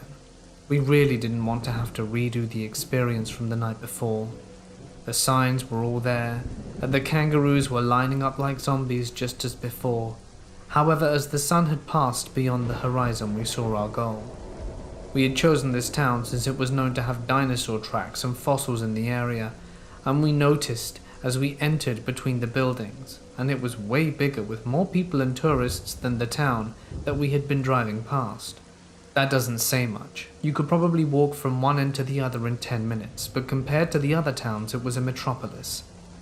We asked around the town hotel and the camping ground if they had any space for us, but they were all fully booked. Understandably, we were probably the last people to enter for the day. At least we got somewhere to eat while we planned how we would sleep for the night. Since we didn't want to be rude to other people living there, we thought it wouldn't be a good idea to sleep on the street in our car, and both agreed not to sleep in the tent we bought because of snakes and spiders, you know. Well, eventually we came up with the idea to park just outside of town and sleep in our car there. We found a spot that usually must have been used for truckers to park. It was dark, so I'm not sure, but the ground was made of asphalt, and we could just make out the signature of a bus standing in the dark. The bus driver must have either slept in there or in the hotel. In front of us was the town, illuminated by the streetlights, and behind us was absolutely nothing. It almost felt like being on the edge of drifting into the universe. If you would have continued in the direction right back from where we were standing, you could probably have driven for days without seeing another human or anything man-made. The map showed no roads or settlements in that direction for ages. We made ourselves as comfortable as we could in our small car, and said goodnight before trying to fall asleep. Maybe it's just something that automatically kicks in at night, but it's a really uneasy feeling that was upon me, and the conversation between the people yesterday was still ringing in my ears. The townspeople had long since gone to bed, and it was dead silent. Actually, everything was dead silent. Not a bird or insect was making a sound, not even the wind. Before I started to doze off, I looked at the dashboard. 12 a.m. it said. Suddenly my eyes flung open, and my girlfriend grabbed my arm and was holding a tight grip, looking at me with fear in her eyes. "What's wrong?" "I don't know. Something feels wrong." I understood. I could feel it too. The bad gut feeling was turned up beyond maximum. The clock on the dashboard showed 2 a.m. I looked around through the car window. It was difficult to see anything since we had fogged up the glass with our breath. The bus, however, was no longer in its place. It was now just us, We were all alone. Suddenly a loud bang sounded from right behind the car. It was the sound of metal to metal, and I could feel my heart beat so hard and could even feel the pressure all the way down to my toes. "Go," my girlfriend screamed, and I couldn't agree more. I stuck the keys in the ignition and started the engine as quickly as I could. It's lucky we had rented an automatic car, because I'm sure I would have panic stalled in another one. All the birds were screaming and shouting as loudly as they could from the bushes and trees around us. They all knew that something dangerous was about. Dust and gravel were flying around the tires as we sped out of the rest stop. I didn't really know where we were going, but I just knew that I wanted to get the hell out of that place. We reached the town center. In the square, we looked around to see if anyone was following us, and noticed several other cars and trucks being parked around us with people sleeping in them. This gave us some assurance that our hearts could slow down a bit. After a while sitting there, going through what happened, I guess my girlfriend fell asleep. Or maybe, like me, she just appeared to be. I kept at least one eye open until it started to get light out about 3 hours later. When we both awoke again, the sun was already far in the sky, and people were out and about on the streets. As I was about to open the door, I noticed a large greasy handprint on the driver's side window. I'm not sure if it was there when I eventually closed my eyes a few hours earlier, or if it had been planted there afterwards. As I looked at the dashboard again to see what time it was, something else caught my attention. The indicator showing which doors were open, and it showed that the door behind me wasn't closed. I looked behind it, and sure enough, when I stepped out to check, I noticed that it wasn't. I'm not sure if it was us who didn't manage to close it completely the previous night, but what I do know is that we had slept with the doors locked. But if one door had been open, that means anyone could have gotten in. Yet again, I don't know if someone was just playing a prank on us, or if it was something more sinister. When we talked about it later, my girlfriend had been thinking it had something to do with aliens. She had quite a phobia of them, and there have been several strange sightings in the outback of Australia. However, my thoughts regarding the night's events made me remember the conversation about Wolf Creek Killer again, and how they said he was never caught. What scared me the most about this incident wasn't the loud banging behind us or the handprint on the window, or even that the door had stayed open. What scared me the most was that both of us, me and my girlfriend, felt that unexplainable feeling of terror that made us wake up in the night. It's that feeling that is now convincing me it wasn't just someone playing a prank, but actually someone wanting to harm us. After we had woken up in that morning, we had our breakfast and everything felt great again, and the gut feeling that I had been having for the last 2 days was gone. The rest of our trip went great, and without any more scary incidences. However, it did teach me one thing: to always listen to my gut.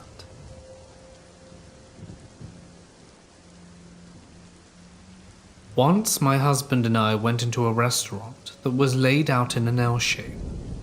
The order counter was in the front, short part of the L, and the seating in the back, the longer part of the L. This happened in Visalia, California. We were far away from home with our 3 small kids visiting my mom in the hospital when we stopped for lunch. We chose to sit all the way in the back of the L shape. There was a large mirror on the back wall, so I sat facing it. There were big glass windows near us facing the parking lot. We were almost finished with our meal when I noticed an extremely intense, angry-looking man coming directly towards us from the parking lot.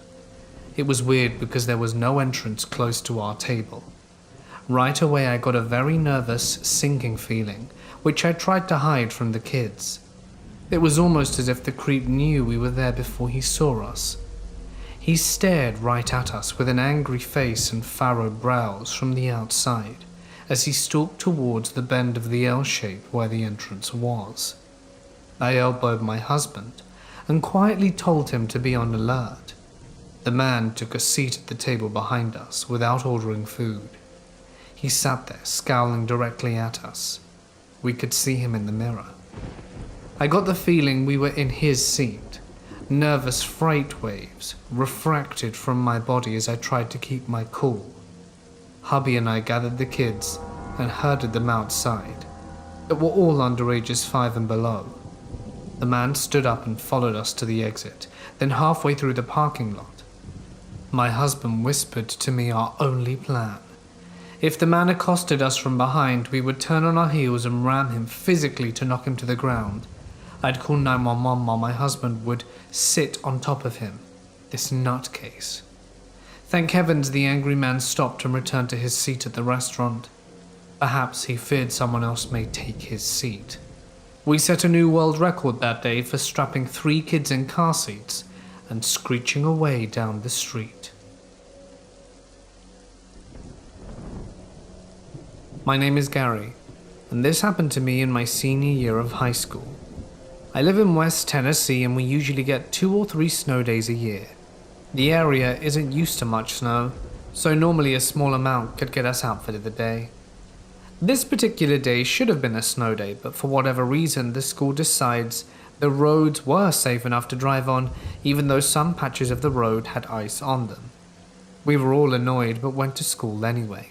Then after school got out, I went to my friend John's house and we hung out and played video games till it got dark and I decided to drive home.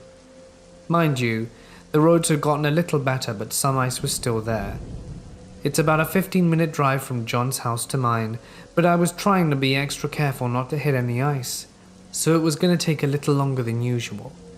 Pulling out of John's neighborhood, there's a blind hill behind you that always stresses me out, because if someone came through there fast, they could rear-end me.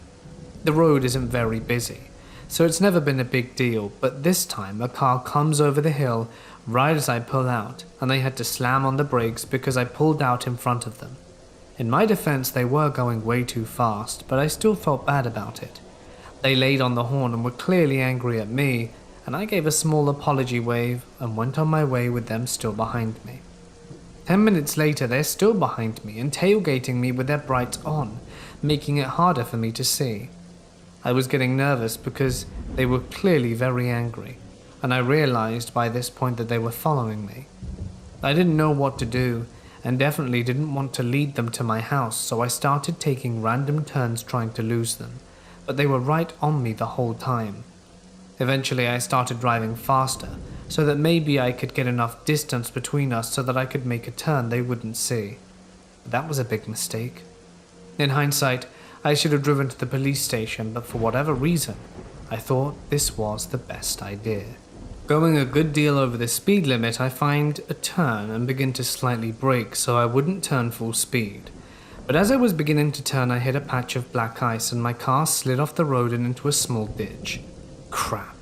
I didn't want to floor it because I was afraid my car would tip over on its side, so I just sat there in disbelief until I look in my rearview mirror and see the car is now parked on the side of the road with the driver and passenger doors open.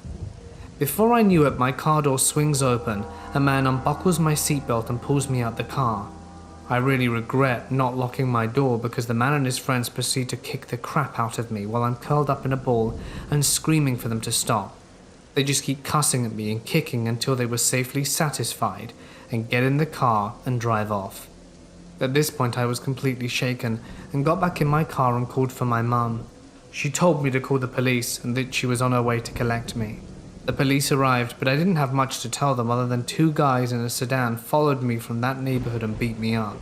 It was dark, so I didn't know what kind of car it was or what they looked like, so the cops never found out who did it. If I had just driven to the police station instead of trying to lose them myself, I could have saved myself a lot of pain.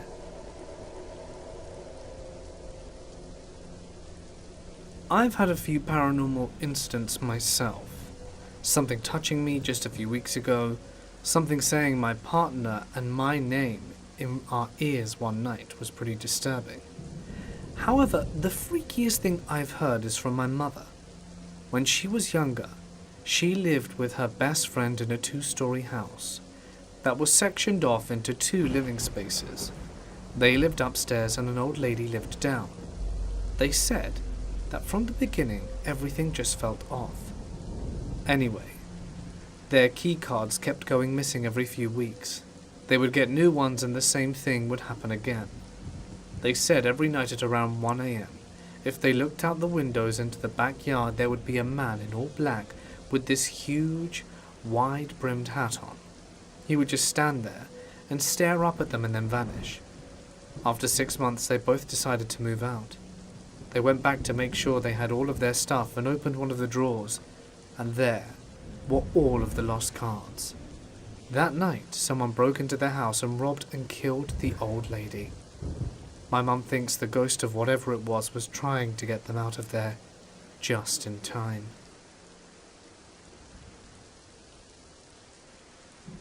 It was a Sunday, early afternoon.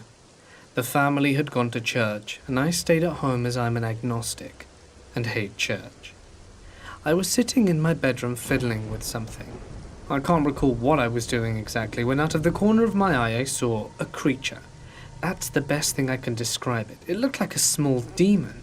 It ran across my room towards the door. This happened within a fraction of a second, but the fear that ran through my body was intense. I'm just getting chills now remembering it. I quickly ran down the stairs to the closet, grabbed a baseball bat, and sat on the couch in the living room while waiting for my family to return. When they did, I slid the bat under the couch and made no mention of the event to my family. The best description I can give the creature is the resemblance of the warlock imp in WoW.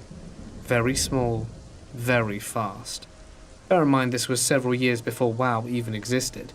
I'm just giving you an idea of what it was that I saw.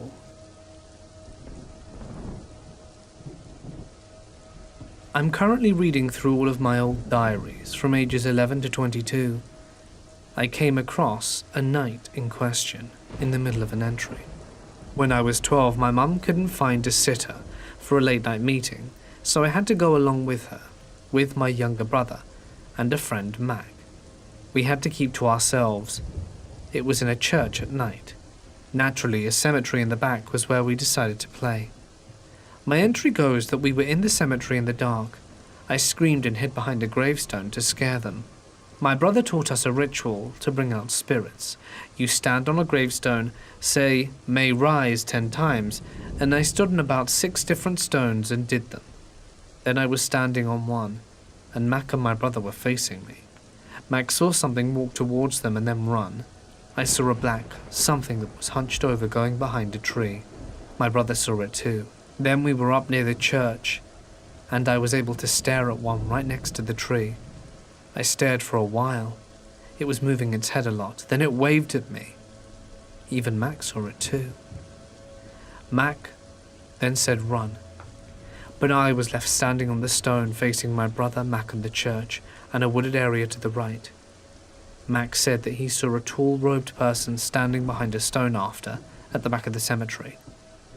While we were making out what they were seeing, it appeared to be a few rows closer. They screamed and pulled me off the grave. I fell on my stomach and looked up to see my brother running towards the church spotlight, and I followed. I was computing what I thought was a hunched, robed person walking behind a tree within the woods next to our church. At the same time, they were absorbed in the figure behind me. It was very odd.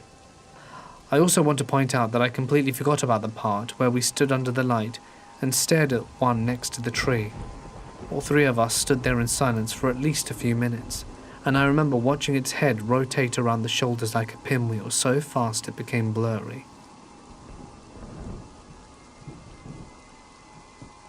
When I was in college, it was the height of all the ghost hunting shows.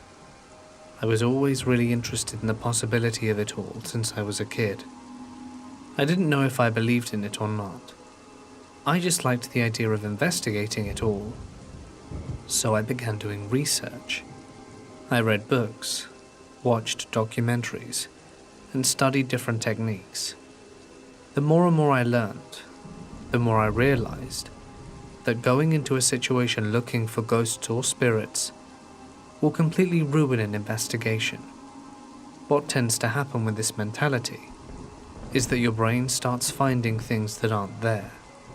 So I started to train myself to go into situations as a skeptic, and instead of looking for the paranormal, it was better to look for normal explanations for the abnormal.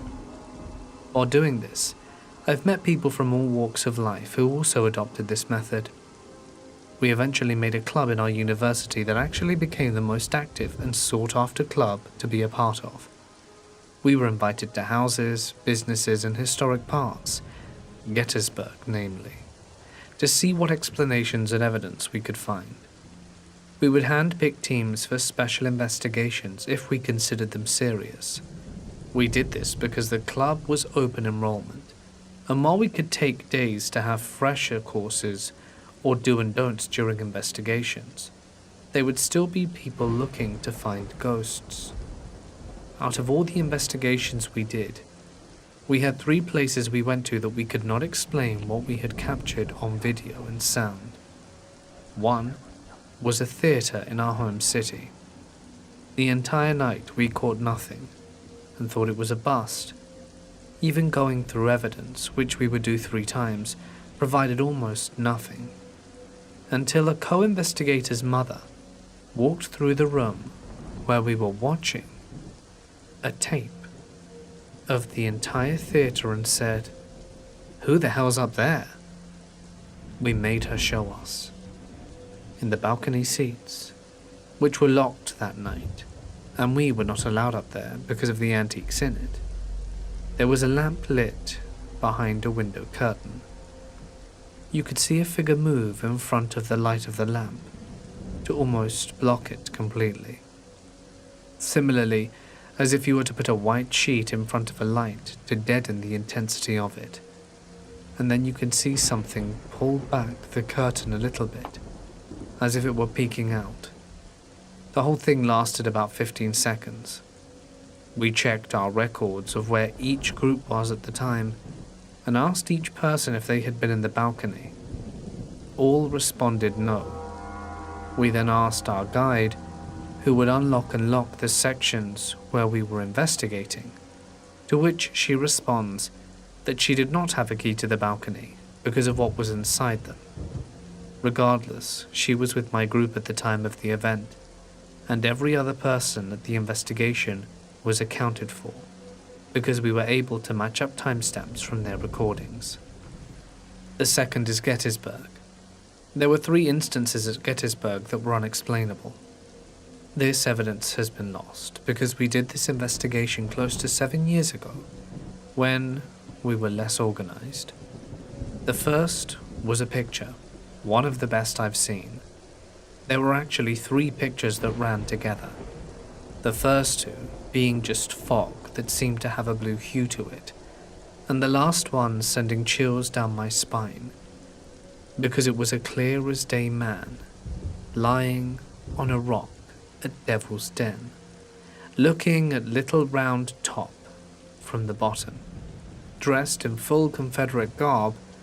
When first looking at it, it looked like the picture was distorted, until you realize you can make out the whiskers in his beard, and the gold in his patches on his hat and arms of his coat. The second, which I was not there for, was supposedly a piece of paper that was put on a rock in the woods that said, "What's your name?" They walked back about 40 feet or so, and recorded, and watched for half hour to make sure it wasn't tampered with. When they went back, there were clearly scribbles on the paper, but it wasn't anything legible. The third and final Gettysburg story is when I was walking through an area between the wheat field and Cemetery Ridge. I was with 2 or 3 others, and we had about 10 feet between us as we walked in line. This is all on digital record. You can hear something hit me in the back, like if someone threw a rock or something, and I stopped and said, "Ouch, Joe, what the hell, dude?" To which he says, he didn't do anything.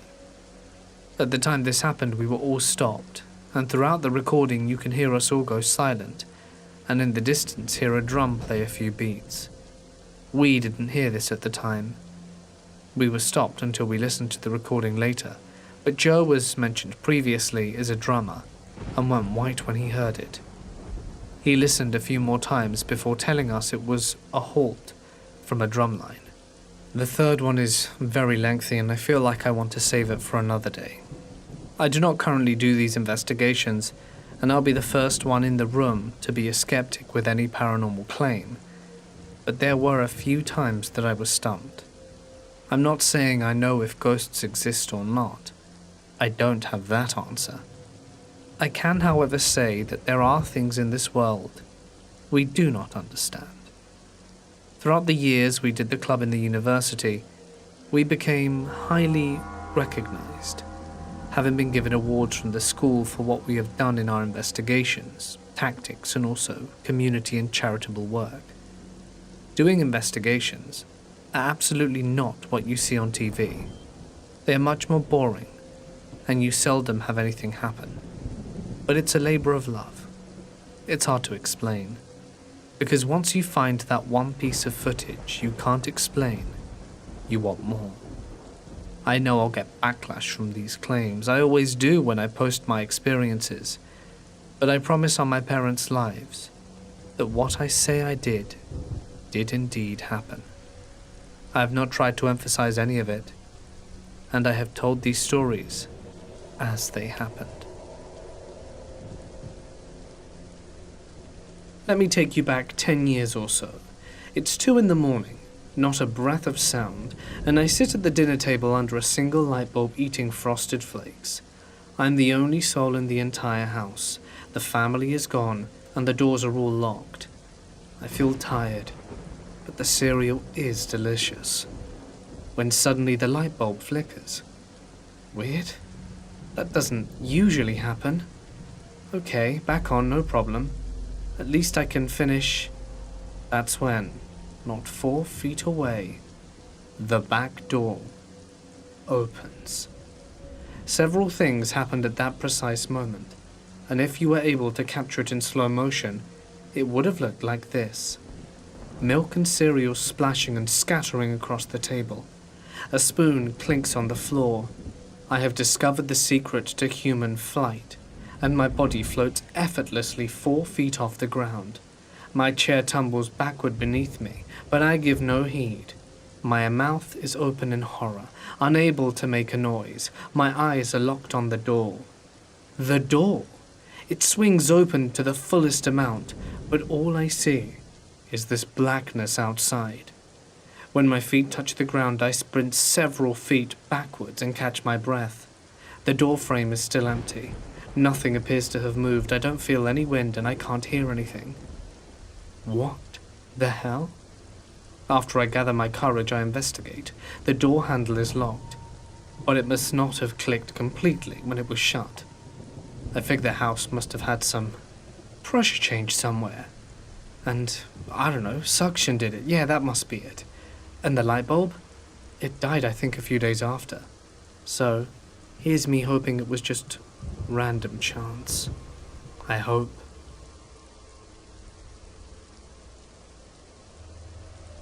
This happened a few months ago. I'm a 23-year-old female, and I finally bought a car for myself. I love driving around and listening to music alone or with my siblings. This very night it was around 7 p.m, winter time, and I took my 2 siblings, 18-year-old female and 13-year-old male, out for a drive after their consistent pleading because they were bored. Now I'm a smoker, and coming from a South Asian household, women aren't meant to smoke, so I took the opportunity to smoke without worrying that my parents could catch me. The city I live in has a good side and a bad side, and I lived in the very good side, or so I thought. A quiet, suburban area. I didn't hesitate to park somewhere, get out and smoke for a while leaning against my car, as I don't like smoking in my own car, and scrolling away on my phone. I parked underneath a lamppost and got out and lit my cig, and all was well. It was dark, but I wasn't scared as I visited that road regularly, and it wasn't too far from my aunt's house. As I lit up, I looked up from my phone and looked around to see a man walk out of the shadows from a bush. I didn't think anything of it. I see people going for walks all the time around here. He was at least 6'4", was on the opposite sidewalk, and I assumed he was just going to carry on walking, so I carried on looking at my phone. until I look up to see him just standing there, fully facing me and watching me. My sister in the car must have been watching him too, and knocked on the window, telling me to come in. I had already butted out my cigarette and was making my way to my car door, keys in hand, and the guy was still standing there completely still. I got in anyway, locked my door, and breathed a sigh of relief, thinking perhaps I was just overreacting. I put my key in the ignition, and I turned to see where the guy was, and I see that he's now behind my car, taking pictures of my car and my registration number. I rolled my window down the tiniest bit, and I could see his face a little clearer. He was of Indian descent, with a beard and hoodie over his head, showing some features on his face. I asked politely what he was doing, and he came towards my window but stood a bit of a gap away. In the most aggressive tone he said, "Do you know who I am?" No. I didn't know whether it was rhetorical or not. "I have a lot of stuff going on in my house and I don't need you here parking here watching me. You look real suspicious randomly parking here with your friends. Get the hell out of there. What the hell do you think you're doing?" I nervously chuckled to myself, trying to keep calm, but my anxiety was already halfway through the roof at this point. I didn't understand how I looked in any way threatening, as I'm a small girl who's been told I look like a kid. I was in my pajamas and clearly minding my own business. "Look, I just parked here to smoke. I come here all the time and live nearby." He got right up to my window, slid his fingers through the gap, and forced my window all the way down, screaming at the top of his lungs for me to get the hell out of here. I screamed in terror and told him to stop swearing as I had a minor in the car, and he was scaring him. I don't know why, I knew he wouldn't exactly care. He screamed and went red. "If you don't get out of here now, I'll damage you in your car."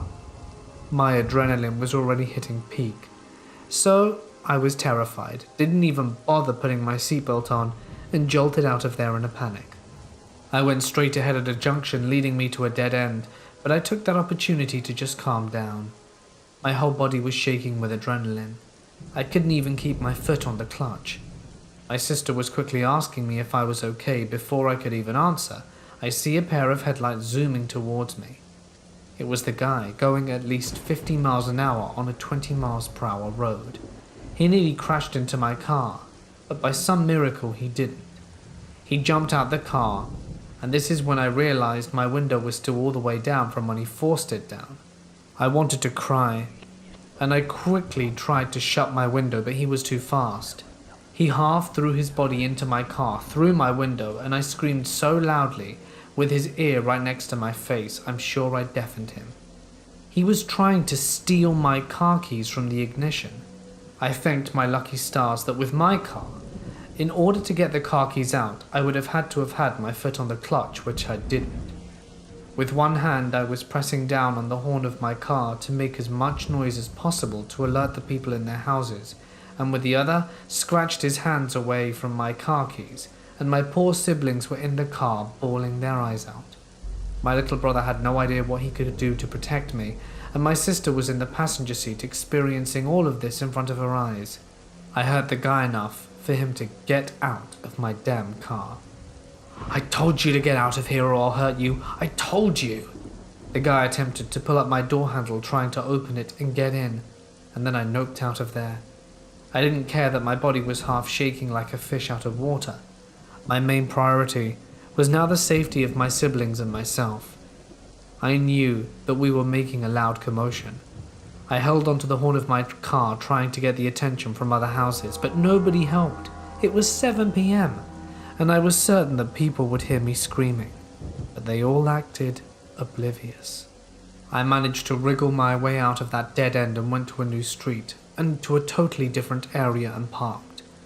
I knew this probably wasn't a good idea, but I knew the guy wasn't following me, as I drove around for a good 10 minutes. I just released my emotions, and me and my sister and little brother were just sitting there in the car sobbing away. This was the first time that anything like that had ever happened to me, or any of us.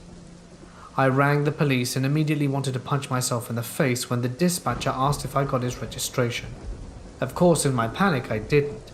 I wanted to slap myself in the face because I listened to these horror stories on YouTube all the time and always felt they taught me how to handle certain situations, and I couldn't even bloody get a registration number. The dispatcher was amazingly empathetic, as was the female officer who called me the next day. As a woman, she understood how scary that must have been for me, and again I cried to her. Unfortunately, the cops informed me there were no CCTV cameras where it happened, so they couldn't really do much, especially with me not knowing where he came from. If he came from a house, and if so, which one, or his registration number. The female officer apologized to me, but it really was my fault for not mentally noting important information. They made a report of my attack, so if anything similar happened in the area, they can connect them. The officer said I most likely parked there, and he was doing something illegal and freaked out on me. I just think he was a freak who enjoyed scaring people, who looked like easy prey. So to the creep who tried to steal my car, let's not meet again. I got my first job when I was 16 at a Taco Bell, about a 7-minute drive from my house. It was a step up from a McDonald's, and close enough that if I didn't have a ride, I could tough it out and walk or get an Uber, because it would be cheap. I made all my friends working there. I was really shy in high school, and didn't talk to anyone, but work was a second home. I felt more comfortable, less judged, and opened up into a new person after working there for a short time. After a few months, our general manager leaves after being hired elsewhere, and we get a new one, Dan, who had been working at another store. He was arrested and had been in prison for a while, and got out and still had his manager's keys and just came back to work. They needed a new general manager at my store, so they switched him over and promoted him. He was kind of weird, but I tried to be nice. I really liked all my co-workers, location, and loved the last GM, so I was trying to make it work with this one too. That's when I realized he was a massive weirdo. He started sleeping in his car in the parking lot overnight. He had a wife and house, was twitchy and jumpy, and had a bad leg he would constantly be limping from, and started stealing bags of tortillas and messing up the inventory. He was just obviously a tweaker. They literally hired out of prison to come run a store. Great fit. I was over it now. I missed the old general manager, and the other managers were between 18 to 21, and a bit hard to get along with. I was thinking of leaving, but was just sort of riding it out, hoping all these people would eventually be let go. Then I'm standing at front counter during a shift. I was assigned to lobby, i.e. taking people's orders, cleaning the front of the restaurant and the bathrooms, and restocking straws and stuff. I'm wiping down a fat stack of trays and just zoned out, when Dan comes up behind me. "So you're thinking of leaving?" We're all pretty much in each other's business, and everyone told each other everything they heard, so I didn't care that he knew and wasn't remotely surprised. I just said, "Yeah," and probably came up with some excuse about school. "Well, if you do that, I'm gonna have to give you a few drinks and put you in my car." "What?" I side-eyed him. "What does that mean?" I got an uncomfortable laugh and just kept on wiping. I quit that very next day.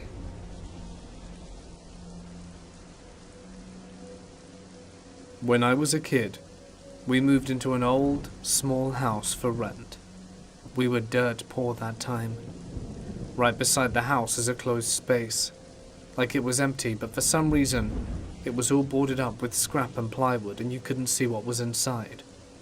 When we could finally afford to rent that space a year later, we found animal claws and fangs and old herbs inside. We cleaned that space in the span of a day, and my parents decided to convert it into a small church.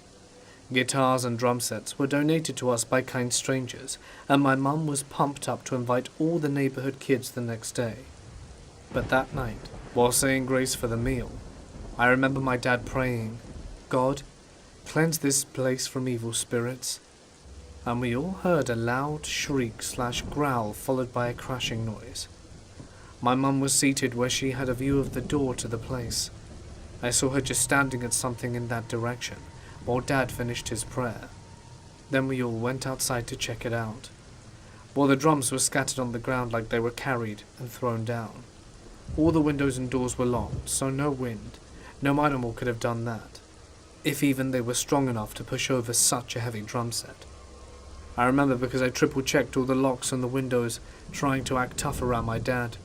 When we returned to the table for dinner, my mum said that while we were praying right after the noise, she saw a dark figure that loomed at the door, angrily pointing at her and shaking its head violently, which vanished when we said amen.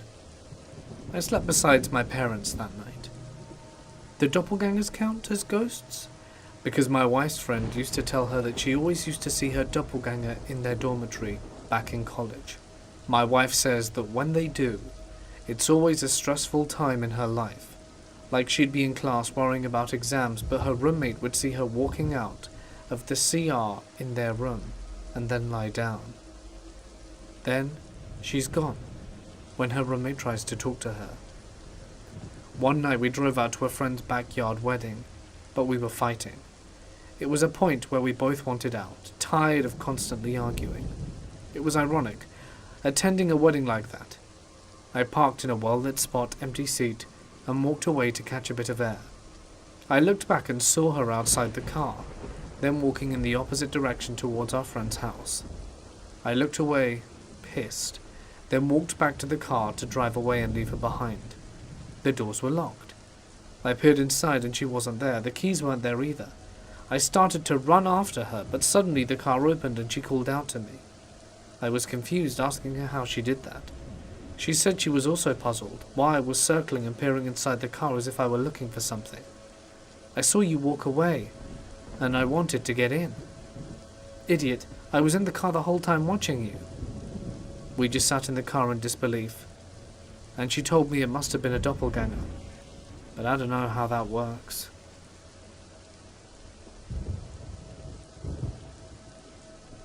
This happened about 3 months ago, and it still comes up in conversation because we just genuinely don't know what happened or what was about to happen to us. It was around 7 p.m. in November, and it was dark in Metro Detroit. I was driving and my fiancée was riding shotgun. We were exiting a pretty populated highway when we turned onto a mile road near the city shopping mall and outlet centers. Being in close proximity to the mall, it was strange the boulevard was that empty at this time of night.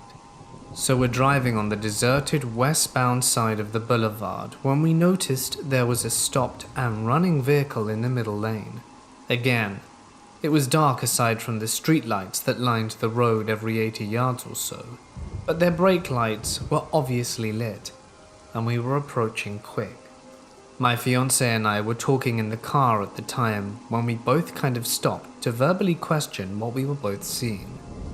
It was strange behavior, especially since the speed limit was 45 to 50 on this mile road, so you don't want to be stopped, especially this close to people exiting the highway. So we slowed down since we're cautious drivers.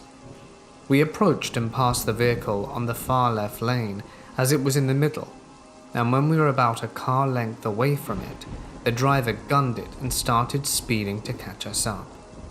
We never left our left-hand lane, but at this point I was braking again because the behavior was off and we noticed their driving was so sporadic.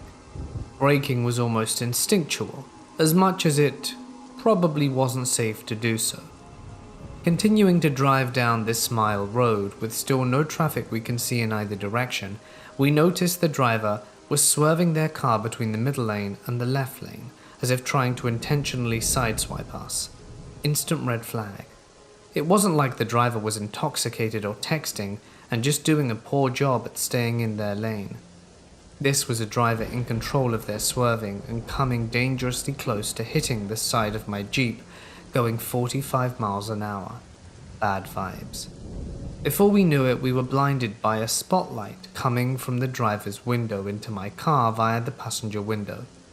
I have 20 tints on my Jeep windows, which usually help control the brightness of the sun most mornings and evenings, and even when the tints, this spotlight stunned us and we couldn't see anything but white. I didn't have time to check my mirrors before slamming on my brakes. Not sure I would have been able to see in my mirrors after being blinded.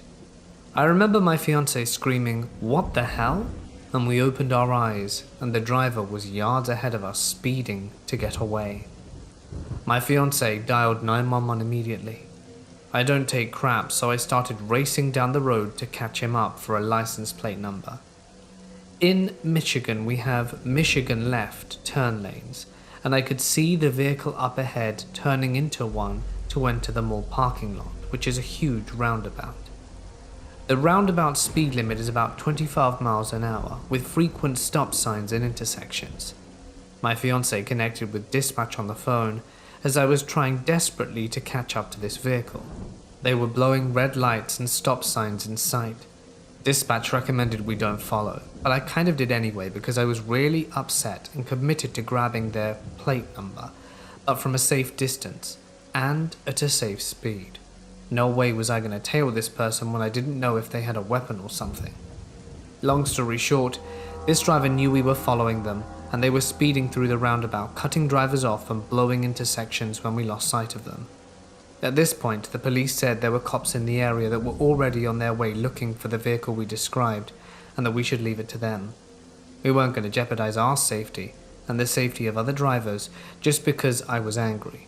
So we stopped our chase but still crossed an intersection into another shopping center across the street when we saw the driver enter. We figured we could prowl instead of chase in case we saw them again. But we never found the car. Never found out who the driver was, what his motives were, or if the cops found him. We knew he was a male because we saw him through the driver's side window before he blinded us. White, male, dark ball cap. He drove a dark sedan. Looked like a newer Ford Fusion. It was a close run-in, and I'm not sure what would have happened if he'd have successfully crashed into us on that deserted mile road, or if his spotlight had successfully veered my car off the road. To the dude who scared the crap out of us and took away our eyesight while driving a moving vehicle, let's not meet again.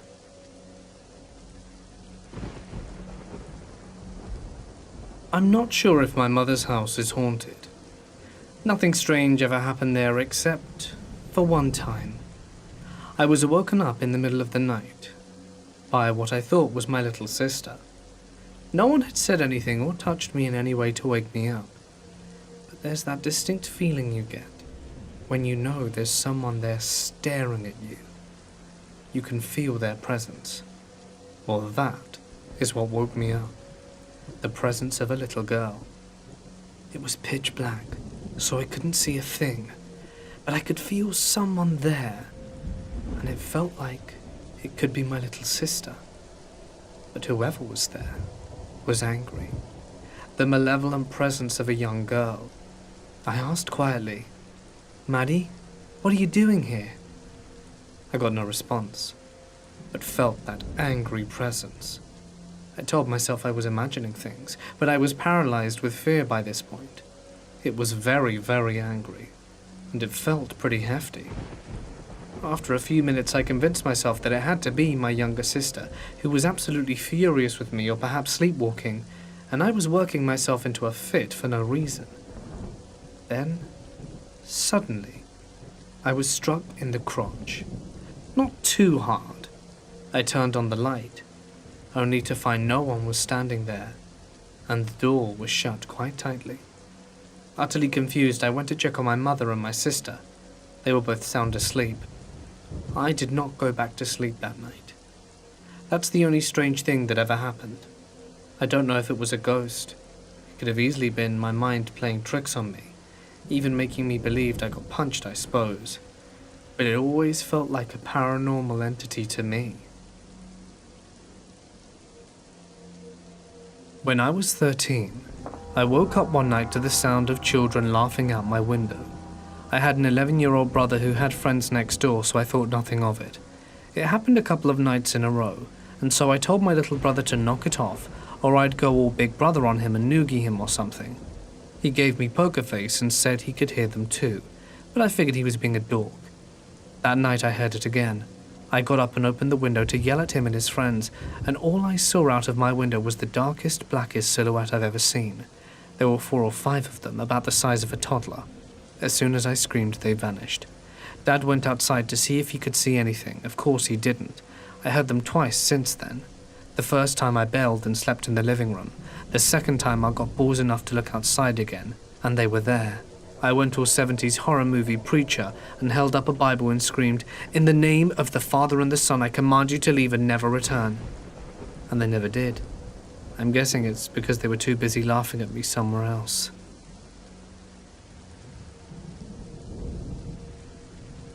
When I was a kid, a bunch of strange crap would happen, but my parents would lie as not to alert me. That didn't stop them from telling me when I was old enough, though. One particular occurrence was that almost every night there would seem to be someone who went down to our hall and would seem to toggle with the doorknobs as if they were locking them. But everyone in the house at this time was asleep. Another strange happening was that I heard laughing that didn't belong to anyone in the house. I asked my mum if she had one of her friends over from work, and she just replied, "Yes, but they've left now." I left it at that. In hindsight, there's no possible way anyone could have gotten out of the house in the time it took for me to hear the laugh and approach my mum.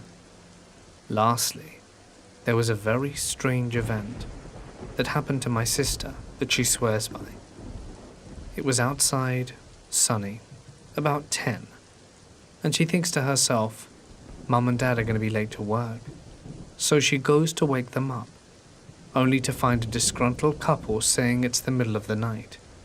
She goes to the window again, only to find that the day has ended and it's already night. I've heard this time loss ordeal could potentially be attributed to aliens. My uncle bought a new house a few years ago, and apparently there was an old woman who had trouble letting go. My aunt found said lady just lounging on the couch. She freaks out and demands that she leaves her house because it's theirs now. And as far as I'm aware, she did, and the spectre moved on.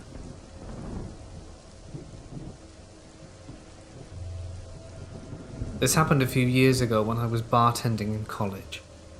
I was coming home down a stretch of divided highway at 3 a.m. when I noticed a car heading towards me in the wrong lane. I doubted myself at first and thought the car was on the other side of the highway. But sure enough, a white Ford sedan passed me at a really high speed, at least 90. It's worth noting for later that I was also driving a white Ford sedan. I was used to drunk drivers / idiots in the middle of the night, so I pulled to the side of the road to let him pass. I had a moment of clarity and thought to call the police, thinking this person could hurt themselves or someone else. The dispatcher answered after telling them which road and exit mile marker I was at, and told them they would send a car. The police station was only a few exits away, so I figured they would send somebody and I would just drive home. As I headed back onto the highway, I noticed some lights a few miles behind me. I live in a more rural part of southeastern Pennsylvania, and traffic at 3 a.m. tends to be truckers and cops. The car gained on me as I was getting close to speed, so I stayed in the right lane and waited to be passed. Instead, they flipped on their high beams, making it uncomfortable to drive, and rode my tailgate. At this point, I thought I was going to be pulled over by the police. I drove a white Ford sedan and had just called about a different white Ford sedan. So I grabbed my registration from my glove box, when suddenly the car behind me audibly slammed on the brakes and stopped in the middle of the highway. They must have shut off their car because the lights went out, and I saw what looked to be the same Ford sedan from earlier. Still, I thought it may have been a police car, as they had a roof rack, and it could have looked like I had reached for my gun in my glove box or something. I panicked and called 911 for a second time and asked the dispatcher if they had sent a cruiser to investigate. The dispatcher was a little curt with me and assured me that they had sent someone. "Sir, we've sent a trooper out to find the car." "Okay, I only ask because someone is following me and acting super weird. It could be a cop, and I think I freaked them out by getting my registration. Are you getting pulled over?" No, they didn't turn on their lights. Let me try to get the trooper we sent out. As she was talking again, the car sped up towards me and stopped inches from my bumper. Again, their high beams were on me again and they slammed their brakes. I told the dispatcher, I'm pretty sure it's not the police behind me. The car sped to my bumper again and turned their high beams on, this time laying on the horn. Hearing this, the dispatcher asked me what was happening. What's going on? Did you honk me? No, that's the car behind me again. I don't think it's a cop. I'll try to get the trooper again, but I don't think that is him behind you. For some reason, this is what shook me. Before that, I was thinking I was getting pulled over and maybe a ticket. Up until then, I was going at the speed limit and trying to avoid getting pulled over. I told the dispatcher, I don't care if I'm getting pulled over. I'm speeding, and if they put their lights on, then I'll pull over.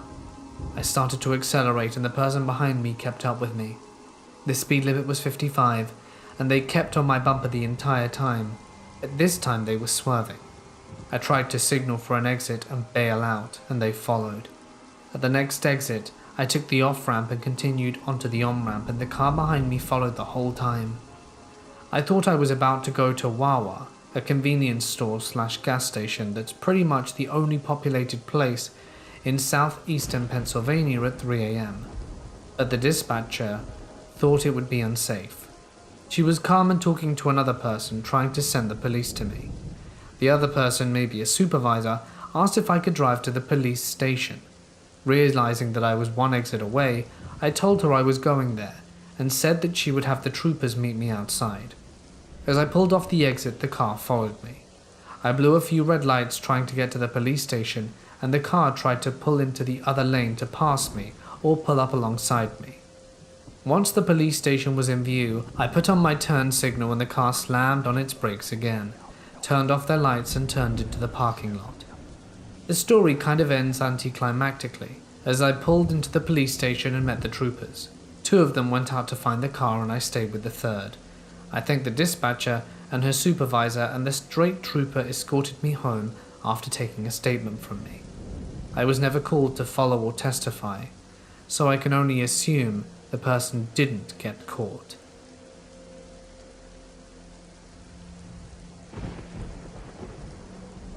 Every weekday, I would wake up early at around 5 a.m. for a morning workout, then head to my job. Generally, I would leave my house around 5:30 because my morning drive took about 25 to 30 minutes, giving me enough time for 2 hours before I needed to leave before my shift started. Most of my drive was just me putting loud music on, trying not to fall asleep, and it being a freeway before 6, almost everyone was going at least 10 miles an hour over the speed limit.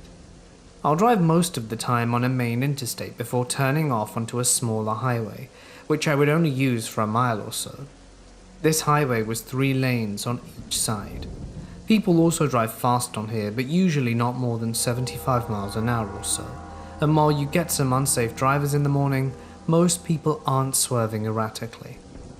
The highway runs north to south. An on-ramp from a main street becomes a lane. Then there are 2 entrances from the freeway. I would take that every day. One from the eastbound side and one from the westbound side. I hope that makes sense, but basically, I got on from the eastbound side, right as 3 cars from the westbound side are entering. One was sort of a orangey sports car, and the other 2 were identical grey sedans. I don't remember exactly what make or model they were, but I remember them being fairly uncommon, not a sedan you see plenty of times a day.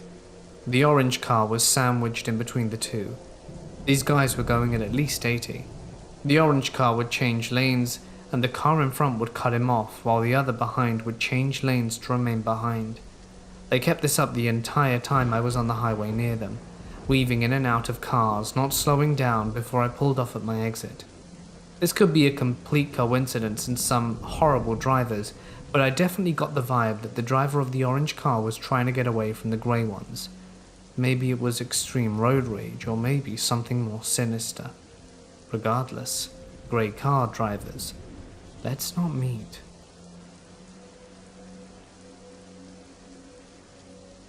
When I was 7 or 8, I was visiting at my mum's house for the summer. My stepsister was around 11, and I shared a room with her.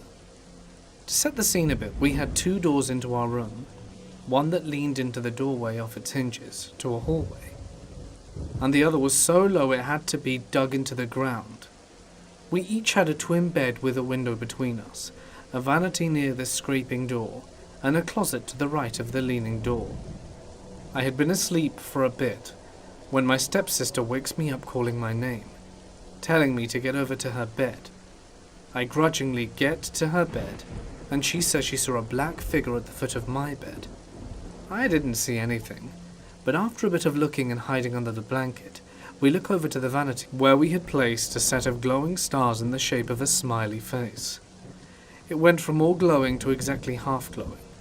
It was as though something had stepped in front of the stars, and it felt like forever, though I'm sure it was only a minute or 2 until it started to glow fully once again. We knew no one had entered our room, as neither doors had moved. We are both now screaming for my brother that we think is home, and his room is down the hall, but he wasn't in. At this point, my stepsister is feeling faint by being under that blanket for so long and screaming. She tells me I have to go across the room and turn on the light, as she's too weak to do it. I somehow got the nerve to leap from the bed and run across the room to the light switch, knowing she wasn't going to no matter what. None but the 2 of us were in that room. After I sat down and stepsister had calmed some, our door opened to my brother, asking us what happened, as he was with friends under our window. We slept with the lights on for a good month after that. Another is there are 3 ghosts where I work. Very few say they've seen them, but us long-time workers know about the angry woman, the little boy and the old man in the flannel. Well, I was walking by a table once, when I felt someone grab my shirt, but loosen their grip as I took a step. I turned to see what the person needed, but no one was there. Looking around, the closest person was 15 feet away and behind a table. I know it was one of them.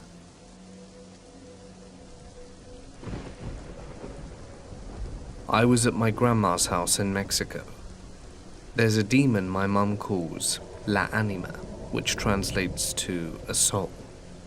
The thing has been haunting my mum's family since they were small kids, and they said the house was built on an old graveyard from the early 1900s. As a kid, lots of things happened that traumatized me. But the one thing that has stuck with me is a nightmare I had about her. I dreamt I was walking in my grandma's house and no one was home. Even though I knew no one was home, I felt as though someone was watching me.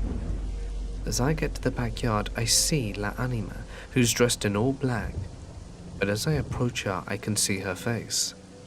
She has yellow eyes that sink into blackness, a thin, narrow, pale nose, and her mouth was something else.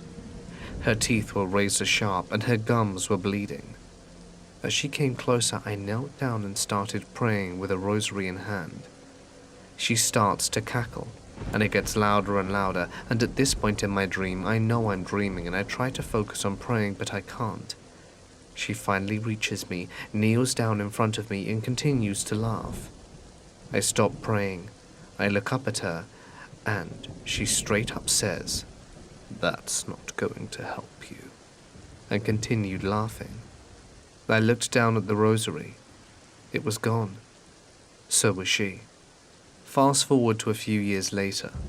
My uncle and I were talking about La Anima, and he started talking about a nightmare he had. As he's talking, I realized we both had the same nightmare. It's crazy, but I never told anyone about that dream.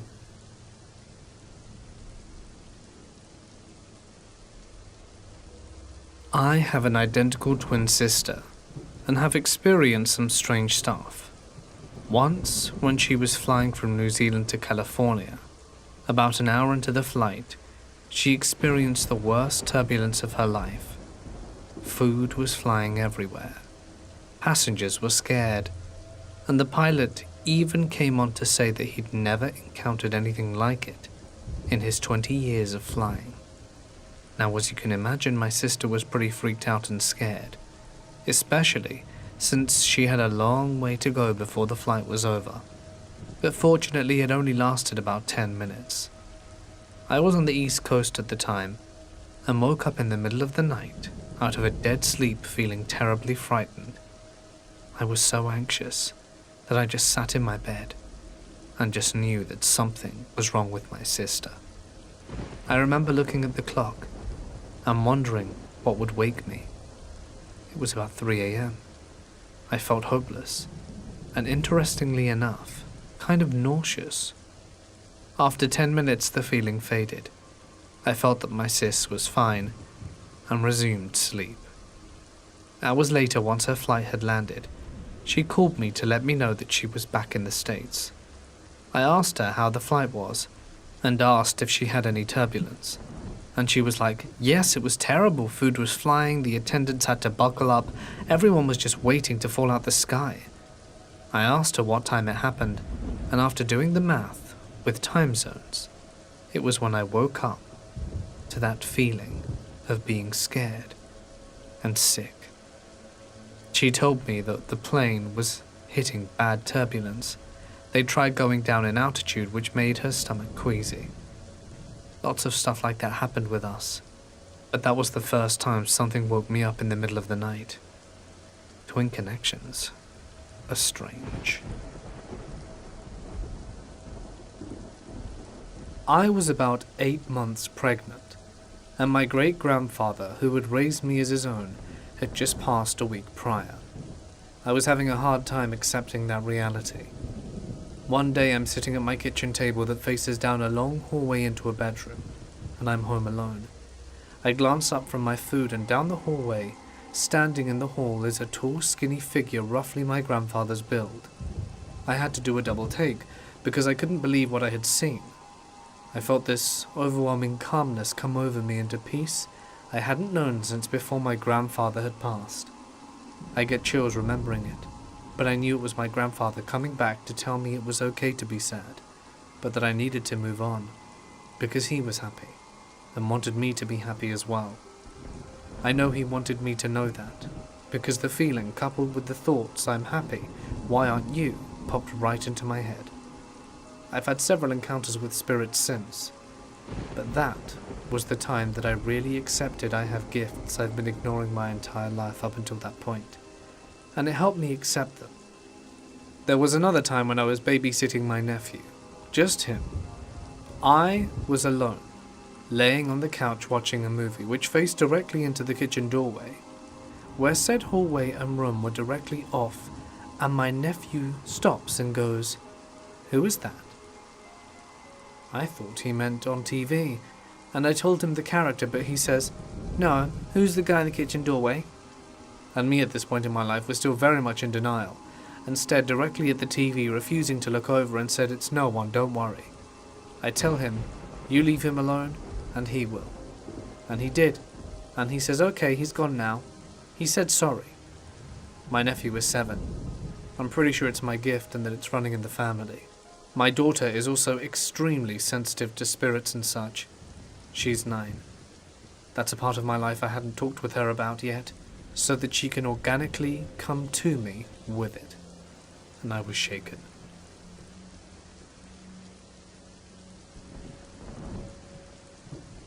I've never experienced anything paranormal myself, but my family has plenty of stories to share.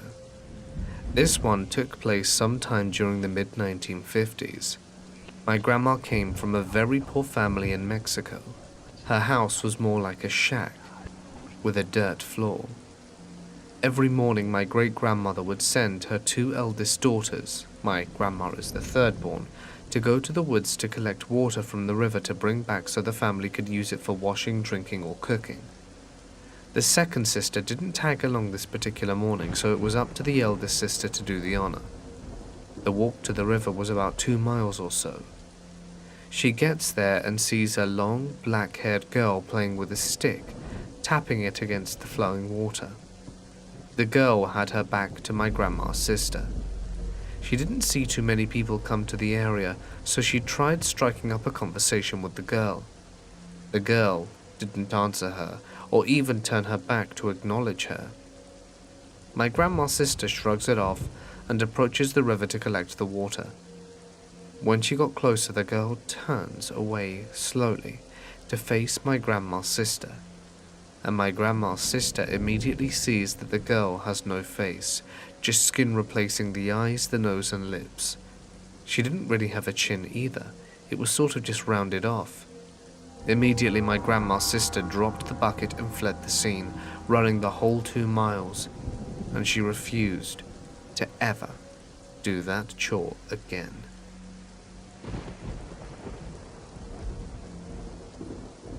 Being from a third world country, you see a lot of stuff happening all over. You never think it's going to happen to you. After all, you're careful and you know better. You mind your own business, and everything's going to go 5 by 5. My mom is one of the strongest women I know. She's one of 15 siblings, which I think toughened her up and made her a woman of strong morals and no nonsense. She's one of the eldest of her siblings, so she has that nurturing mama bear thing down. She'll take crap from no one, and when confronted with fight or flight, she'll fight every single time. Like the one time my mum was picking up my sister from kindergarten, and some guy tried to snatch her purse. She took notice of him walking towards her with no good intentions, and she told my sister to hold onto her skirt. And when the man made his move, she just pressed her thumbs into the man's eyes and scratched him wherever she could reach. She's gotten mellow later in life, but for me, she's still the epitome of love and strength. This is the story of how I almost lost my mum to road rage. I was 10, it was a Sunday, and I had gone to the swimming pool with my friends. My dad was supposed to pick me up at 5, but by 7 I was fuming, angry, and decided to walk home, as it was probably a 20-minute walk. I got home and was mad, and my sisters were scolding me because it was dark and dangerous for a 10-year-old to be walking home on his own, and my dad had gone to pick me up 5 minutes ago. But I didn't care. I was pissed, and just walked into my parents' room to give my mum a piece of my mind, when I found her sobbing and in distress. I asked her what was going on, and she was angry at my dad and didn't want to talk to him again. My anger faded, and curiosity striked instead. So I asked her. Turns out around 4:30 when my dad was going to pick me up, he was coming back from his farm and subdued cut off my dad, who unfortunately has some road rage, honked his horn, pulled down the window in my mum's side, and yelled a branch of obscenities. The dude in the other car lowered his window, pulled out a gun, and began shooting at my dad's car. Dad hit the brakes and let the other car pull further away. They stopped and got out the car to catch their breath, and that's when my mum saw a hole in the space between the passenger's front door and the passenger's back door. A bullet nearly missed my mum's head, and she was hysterical. They got home and Mum broke down and cried. Dad had to calm her down. That's why they were late to collect me. It's probably not as scary as other stories, but it's been 20 years since that day, and every once in a while I'll think to myself, if there had been a few centimeters in difference, my mum could be dead. And the what if is what scares me every time. I used to live in an old house in rural Wyoming. My mum and I had a couple of shows we would watch together every week. We were sitting on the couch that faced the wall with the TV on it. To the right were a couple of windows and a couch that was empty. Simultaneously, we both jerked our heads to look at the window. The drapes that covered the window had been stuck on the couch, and in one swift motion, they were pulled back to straight and almost took the whole rod down. We were both very uninterested in ghosts and far from believers. But after years, we still try and come up with a rational explanation other than paranormal, and have yet to be successful in our endeavor.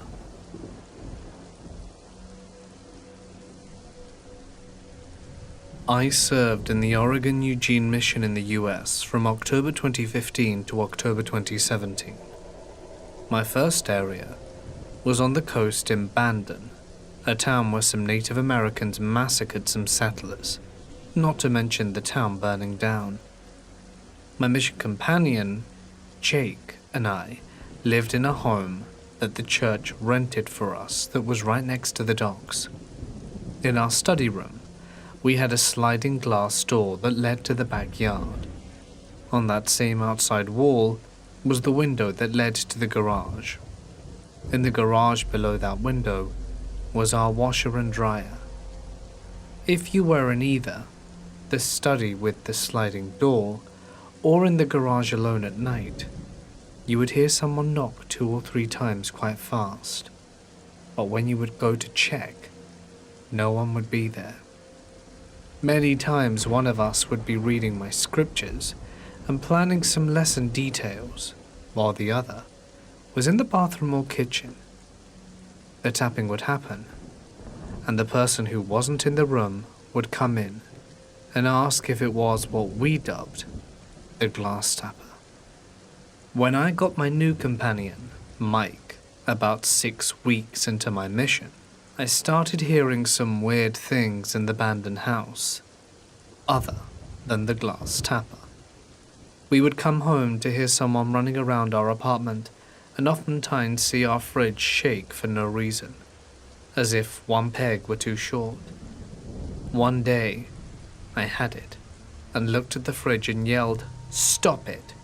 which actually seemed to work. My original companion Jake in this same house in Bandon and I were laying down in my bed at night. My missionary companion was in his bed on the opposite wall of the room. My back was to him, and we were just talking about what we did before our mission, girls and whatnot. My companion got up to use the bathroom, and once he shut the door I heard someone crawl into his bed, as if they pulled the cover over themselves. I knew it wasn't him because I could hear him peeing. I didn't turn over to look and see, because I was shocked. And yes, I told him after he crawled into bed again, because I didn't know how to bring it up. About 6 months into my mission, I was in Roseburg, Oregon. I started to have dreams. I wouldn't exactly call them nightmares like of demons, like the supernatural ones with black eyes, but they had smiles like the cartoon Grinch that were really long and curly. They would tell me I was no good and going to hell, and would put my arm to the square and cast them away. But they never laughed. They usually just shut up and stared at me. I started to wear my mission tag that's commonly associated with Mormon missionaries to bed, and that completely solved the dream problem. But sometimes I would just be laying there and feel the end of my bed shake, not violently, but enough to wake me up and just to let me know they were still there. It still happens sometimes. No nightmares, but the shaking still happens. I don't know how to tell that part to my wife. In Roseburg, Oregon, my companions and I were teaching a family once. They eventually told us that their baby girls, who were 2 on 1, would wake up in the night and point to a particular corner of the room as they screamed. They also had an old railroad lantern that got so hot the glass shattered. They asked us to perform an exorcism on the home. We told them that we would bless the house, and they asked me to act as a voice for it. As I was praying, I felt as if there was someone standing so close to me that the face was only an inch away. You know the feeling, when someone is getting close to your face when your eyes are closed. How can you sense it? It was like that, but hot, like an oven. These are my experiences, and I don't know how to explain them away.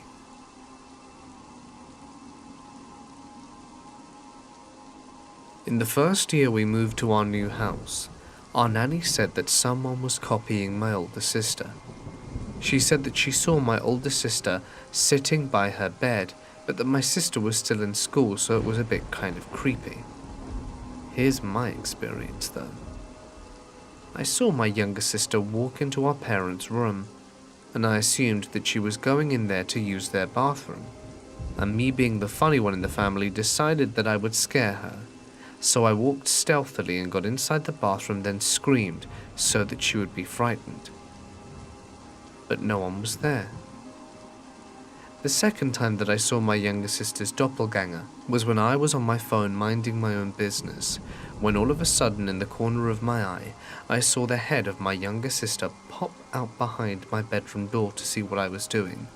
Of course, I ignored her, thinking that she was just being silly, but she did it again. Her head popped out behind the door, and I got annoyed, so I chased after her and thought that she went to my parents' room, but of course, no one was there. She had been downstairs the whole time, and I would have heard her go down the stairs.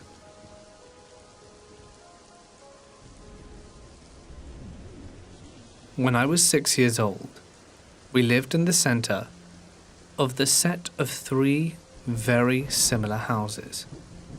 I remember ours was purple, the one to the left was blue, and the one to the right was yellow. I recently had bought one of those big inflatable bouncy balls from Walmart and had no one to play with me, so I played with it in the backyard by myself. After school one day, I accidentally hit the purple ball to the yellow house side of the fence. I was going to ask my mom what to do, but a kid on the other side hit it back over to me. Thinking we could play, I hit it back over and he returned it. It became a daily thing and I would just hit the ball back and forth with him until I got bored after school. The kid wouldn't respond to any questions I had, so I assumed he was just shy. At one point I hit it over and he didn't return it, so I asked my mum if I could climb the fence and go get it. She was never outside with me, so she always thought I was playing alone, I guess. We only got the house because my mum was friends with the landlord, and the houses were recently built. She told me that no one had ever lived there and that they were trying to sell it. We moved not long after, but I still have no idea who was returning that ball to me.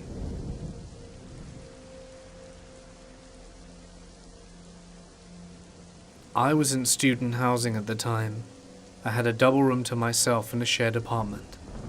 Being wary of people coming into my room, I had set up a PS3 camera as a motion-activated security cam that recorded to my PC when it detected movement. I get home one night after school and see that it had been triggered, so I scout the room, checked cabinets, bathrooms, closets, etc. The closet door itself was difficult to open and close because it had dropped, and so you had to lift it to move it, so I forced it back closed. I sit and watch the video to see the camera was triggered by the closet door opening by itself. I stayed at my then girlfriend's room for about a week after that. My mum was dating my dad at the time. I was around 10. He lived with his parents since his dad was sick, and since it wasn't really that far from our house, we thought we'd go visit him there. We had dinner and stayed for a while. He gave us gifts, he gave me a cow plushie, which I still have to this day, and everything goes well. Then it gets late, around 11 p.m, and we decide to leave. It's literally pitch black. Also, I may remind you that it's probably mid-December, there's no snow falling at the moment, so it's icy and you couldn't see your hands in front of your face. So like any normal human beings would, my mum puts her high beams on. Something I forgot to add to this is that she would usually shut them off when she got close to the other cars, and it's not like she was blinding them. She only had them on when she was very far away. You'll understand why I said this in a minute. We get behind this black car in which the driver is acting like a jerk and won't drive normally. They're speeding up to almost 70 and then slowing down to an almost stop, and my mum can't turn because the road we're on is rural and there's nothing but cow fields on either side. There was nowhere to go, so we ended up behind him with an extremely aggravated driver behind us. It's a bit harder to see again, so my mum puts on her high beams, a fair distance away from the car in front, because you wouldn't do that if you weren't far away. But of course the driver in front of us stops, completely, and then this huge, burly, bigger built man starts sprinting over to our car at top speed. I start screaming and crying and can see that he's holding a blunt object in his hand.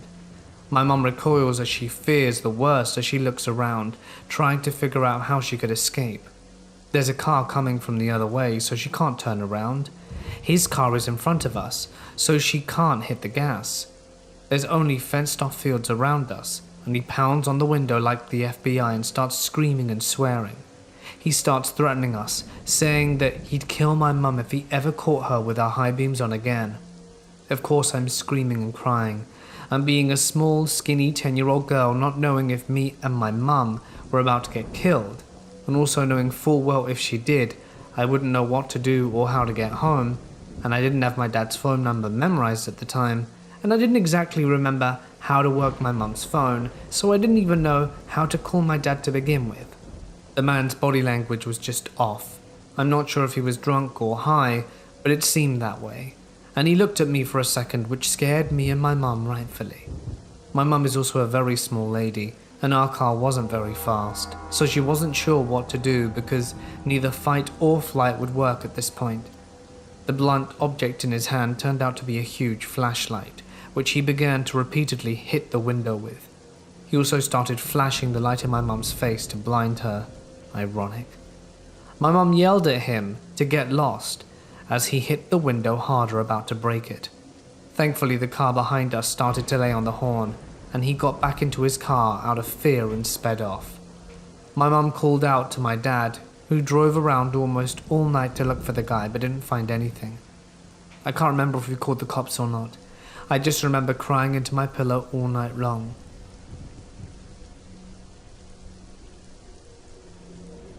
A little backstory. I was around 11 years old when my grandmother passed away. My parents both worked early in the morning, and she was the one who usually put my brother and I on the bus.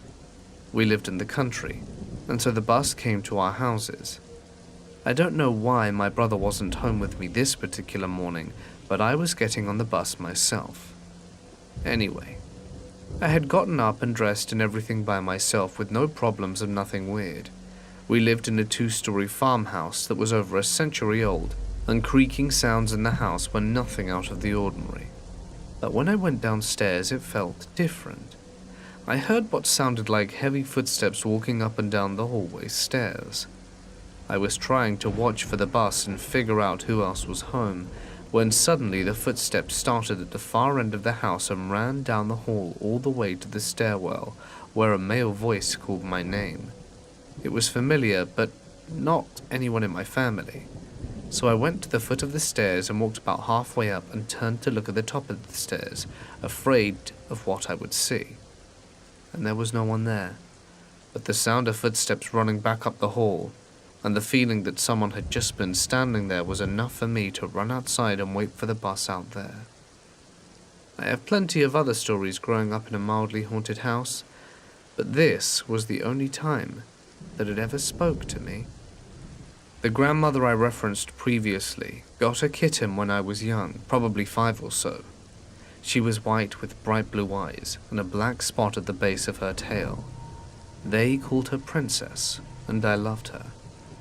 After both my grandparents had passed away, as my grandpa passed less than 2 years after my grandma, we took care of her. We didn't move her out of their house because we were going to move in, and we were working on going through what was left in the house beforehand. It didn't make sense to move her if we were still going to be there every day. Fast forward to moving day, the night before my first day of school in 7th grade. My parents, brother and I all grabbed our pillows and blankets and went down the road to our new house to officially move in. I was the first one through the door, and was uncomfortably greeted by the sight of Princess laying dead on the floor. It appeared that she had a heart attack mid-stride, and she landed perfectly on a small decorative pillow that, according to my mum, hadn't been there when she had been in the house earlier that afternoon. I was traumatized. I hadn't fully grieved for my grandparents, and now their cat, who I saw as a physical connection to them, was gone too. It was rough. Fast forward several years and I'm 16 now. My family didn't get another cat. My dad didn't like them, and we had 4 dogs at the time. I'm laying in bed one night trying to fall asleep, and I feel the daintiest footsteps on my bed. You must understand that I've slept with my bedroom door closed for my entire life, and the footsteps were too light to be any of our dogs, but they started by my feet and walked up next to my legs, and finally I felt what seemed to be a cat curled up and laying down right at my stomach. I didn't want to move because I didn't know what was going on, but after a while the weight seemed to just lift away. I didn't feel movement, it just got lighter, and when I looked down nothing was there. But I know that it was Princess coming to cuddle for a little while. That is the one and only time I've experienced anything like that, and I've never heard of anyone else having a similar experience.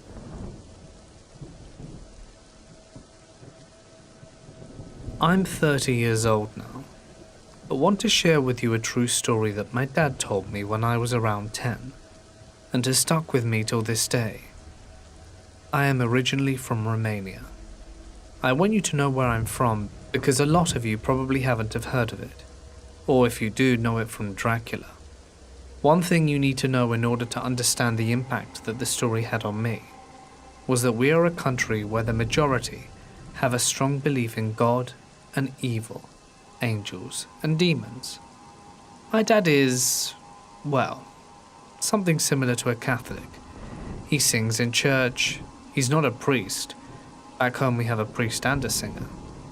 That's called a daskal, and they do every church together, like the Sunday prayeries, the baptisms, the wedding and stuff. Anyway, one summer night they went to do the ceremony for someone who'd passed away. They were all there singing, when all of a sudden it started to get really cold inside the room. They could even see their breath forming in front of them, despite the fact it was the middle of summer. My father and the priest looked at each other, and they didn't know what to do. They didn't want to say anything to the family, because they didn't want to scare them, so they continued. A few minutes later, my dad started to lose his voice. He was opening his mouth, trying to sing, but the words didn't come out, and all of a sudden, they heard a big bang just over their heads in the attic, and the ceiling started to get red, and a fluid began dripping. That was something they couldn't ignore. They went to see what happened, and when they hit the attic, they saw a big glass barrel that was full with red wine had exploded out the blue. They went downstairs, finished the ceremony, and then went home. On his way home, my dad had to walk by the cemetery. He had done that for many years. It was a normal thing for him to do, not remotely frightening. But after what had happened that night, he felt something was wrong. It was about 11, and just him on the road after he passed the cemetery. And then suddenly he couldn't shake the feeling like something was following him. He was kind of shocked after what happened, and too scared to turn around. The feeling engulfed him. It was as if it were getting closer, feeling its breath on his neck, and his hair stood on end. All of his senses told him not to turn around, which he did, and he just went home in a straight line. When he got home, my mum was waiting for him on the porch. He entered the front garden, locked the gate behind him, and when he reached my mother, she asked him, "Who's the man behind you?" She said that there was a tall man behind him. The next morning, when they wake up, they found the front gates open. My dad always said to me that the devil always tries to scare you and get the ones with a strong belief in God. If they don't try and scare you, it's because they don't need to, because you've already turned away from him, according to my dad.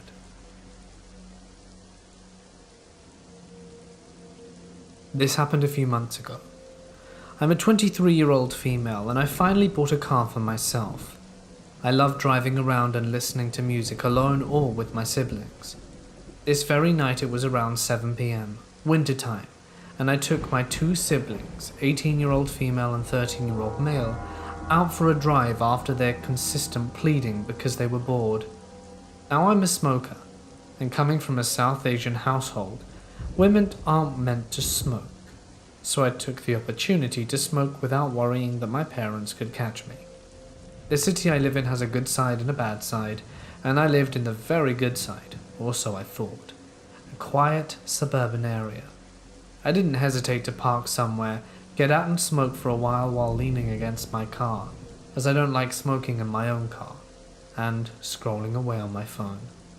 I parked underneath a lamppost and got out and lit my cig, and all was well.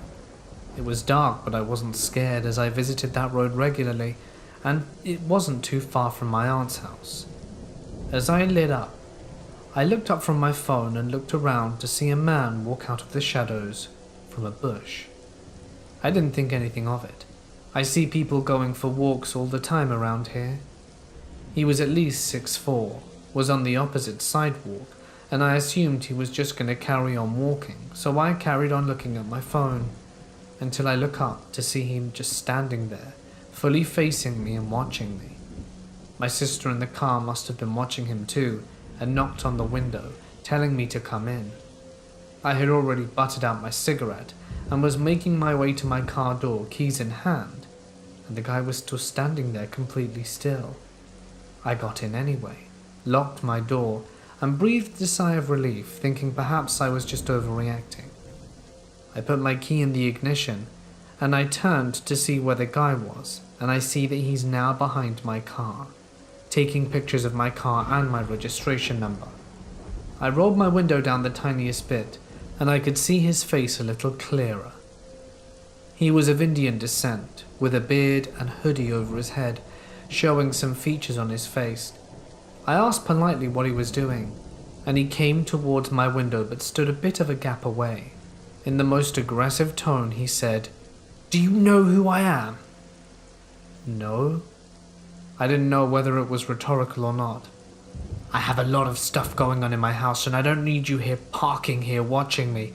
You look real suspicious randomly parking here with your friends. Get the hell out of there. What the hell do you think you're doing?" I nervously chuckled to myself, trying to keep calm, but my anxiety was already halfway through the roof at this point. I didn't understand how I looked in any way threatening, as I'm a small girl who's been told I look like a kid. I was in my pajamas and clearly minding my own business. "Look, I just parked here to smoke. I come here all the time and live nearby."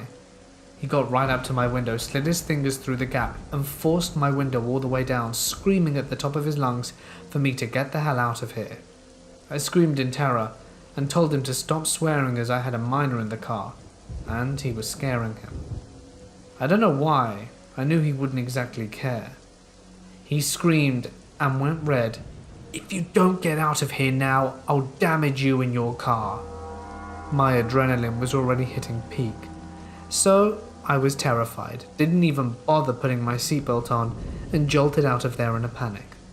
I went straight ahead at a junction leading me to a dead end, but I took that opportunity to just calm down. My whole body was shaking with adrenaline. I couldn't even keep my foot on the clutch. My sister was quickly asking me if I was okay. Before I could even answer, I see a pair of headlights zooming towards me. It was the guy going at least 50 miles an hour on a 20 miles per hour road. He nearly crashed into my car, but by some miracle he didn't. He jumped out the car, and this is when I realized my window was still all the way down from when he forced it down.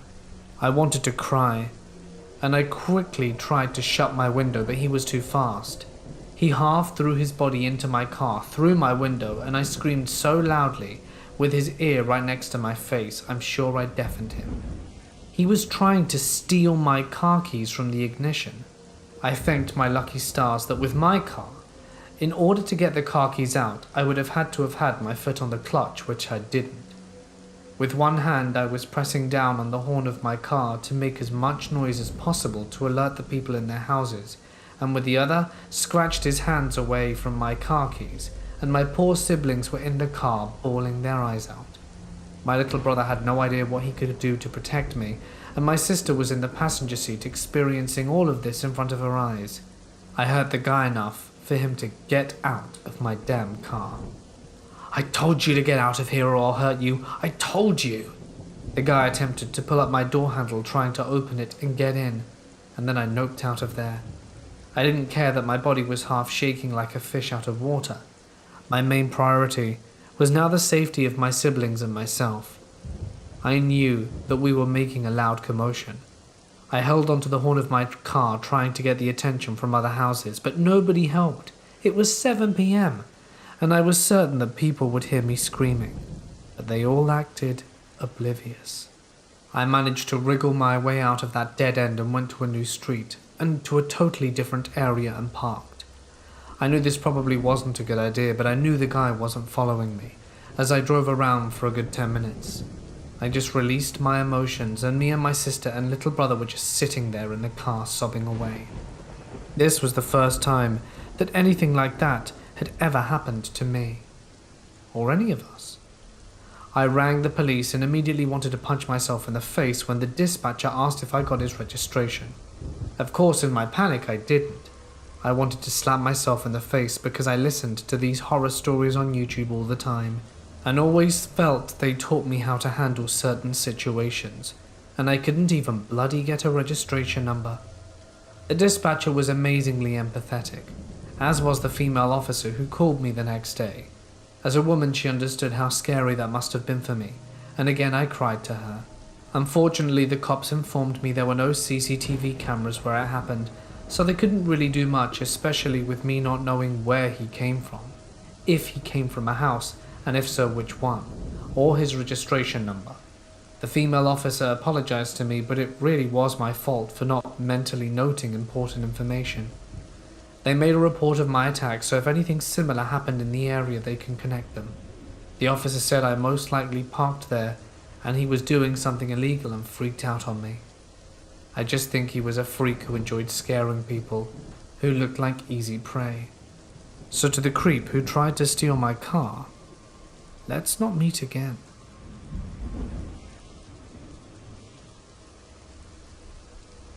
A couple of buddies and I were driving to hockey practice one morning, and this lady in all white started crossing the street, as we were getting to the green light.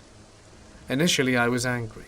She got halfway right as we were getting to the light, resulting in me slamming on my brakes, and literally right after I slammed on my brakes, a truck ran the red light. We would have T-boned and probably been killed if we hadn't have stopped. Friends asked how the heck I knew to stop, and why I stopped.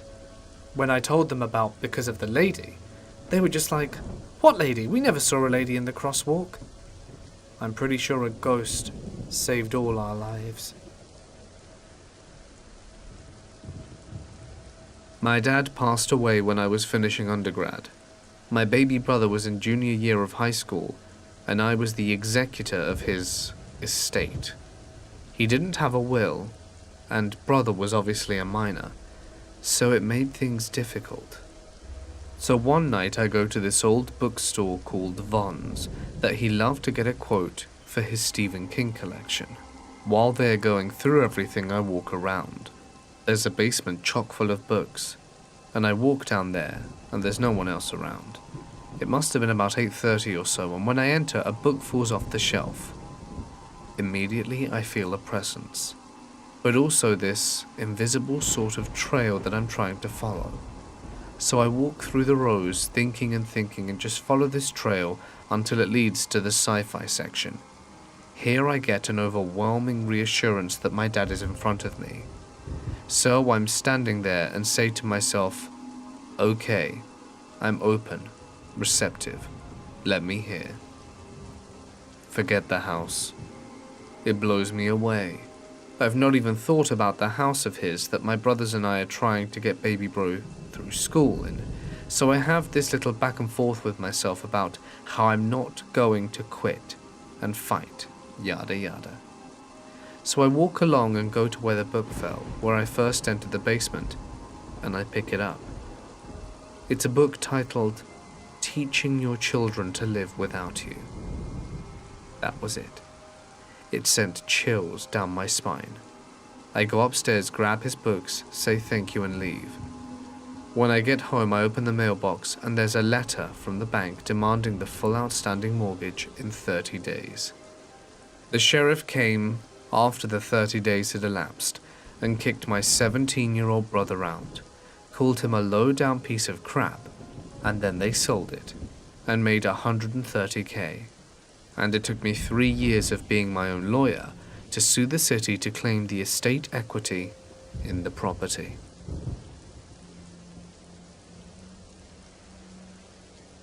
I was sleeping in my sister's bed when I was 10, and right next to the bed, hanging up on the wall, was a cork board where she tacked all of her pictures.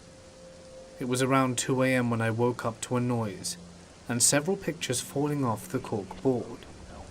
It was weird, and I was kind of spooked, but I didn't think anything of it. A few minutes later, I was trying to fall asleep when every single picture started flying off the cork board like a tornado was in the room. I don't think I've ever jumped out of bed so fast and ran into my room. I never found out the cause of it, what made the pictures fly off, but it always weirded me out thinking about it, because they were tacked to the board hard. Ghosts, do you think?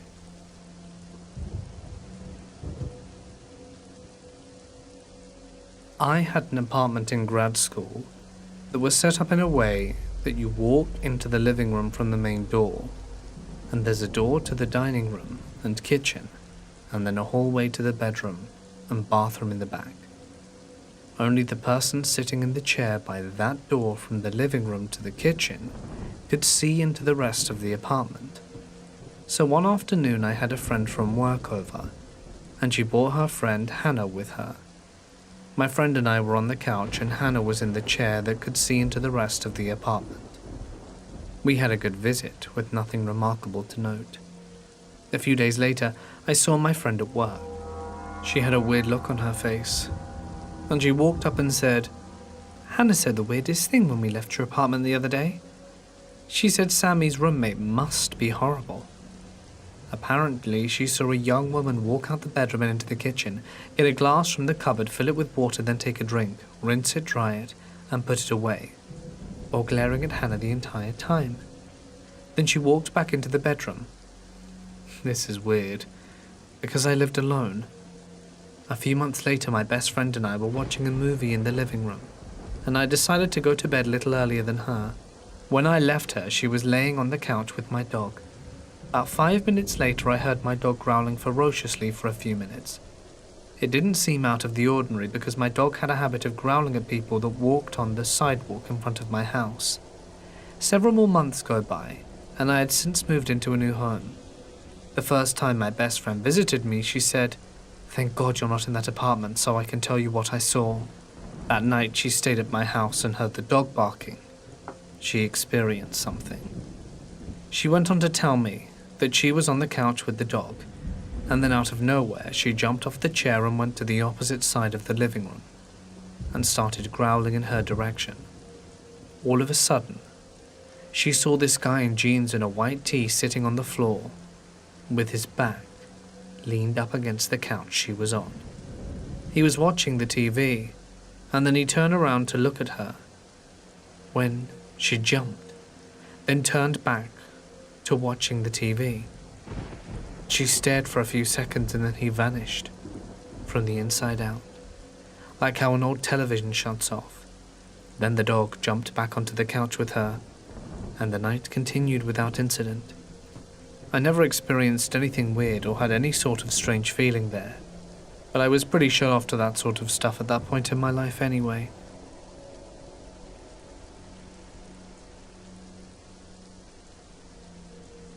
I'm a 20-year-old female, and I was on my way home from work 9 months ago, just cruising by, passing in the left lane like you're supposed to. There was this white Buick just chilling in the left lane, and I get a little close to his butt, because, you know, he's going slow in the fast lane. And then this man starts brake checking me multiple times. Then a red light comes up, and he gets over to the right lane and rolls his window down. It was a nice day, and I had mine down too. He's glaring at me and I'm like, "What? You ride in the right and pass in the left?" And he goes, "I was in the right, you stupid idiot." Apparently this middle-aged man didn't know his left from right, and after a second of arguing, the man pulls out into the middle of the intersection and makes a U-turn and is facing the grassy median and facing me with his camera pointed at me, still hollering. The lights turn green and I take off to get away from him. He turns around and follows. I go and get onto 2 different highways, going about 90, safely avoiding people, and then I go back to the suburb, because now that he's following me, I'm about to start leading him back to work, because I wasn't going to lead him to my house. and my boyfriend was at work, so I knew I had people there to protect me. The light I wanted to turn right at was busy, so I cut through a gas station and turned right, barely stopping, still being cautious of the others around me, and this man still follows and my attempts to get away from him.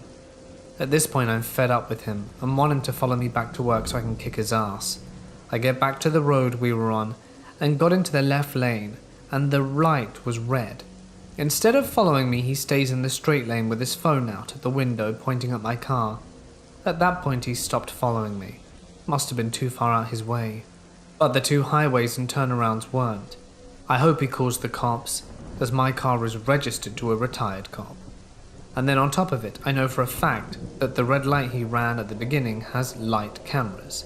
So I hope he got popped for that and has to pay the fine. I believe he did all of this because I drove a 2012 Ford Mustang, and people around here just don't like muscle car owners for some reason.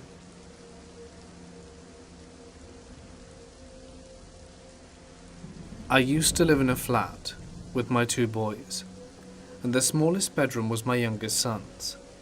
He used to tell me he had bad witch dreams, and to be honest, none of us really felt comfortable in that room. On this one night, my boys were around 6 and 4, and I was settling them both down in the eldest's room for the night. My mum and friend were also in the flat, in the kitchen which was over the other side of the flat.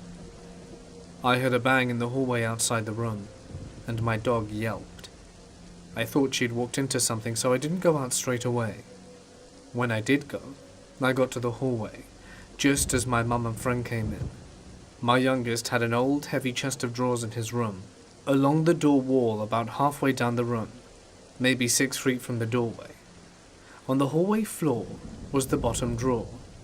I assumed it had hit or surprised my dog, which is why she yelped. We looked to my youngest's room door, and there, directly across the doorway, was the chest of drawers, like something had been used to barricade the door so no one could enter. We all looked at each other, and were each just as freaked out as the other. My mum and friend swear they hadn't moved them, and they were both together the whole time, and my boys were with me. My mum still to this day says how there was no possible explanation for what happened, and I still get goosebumps whenever I think about it.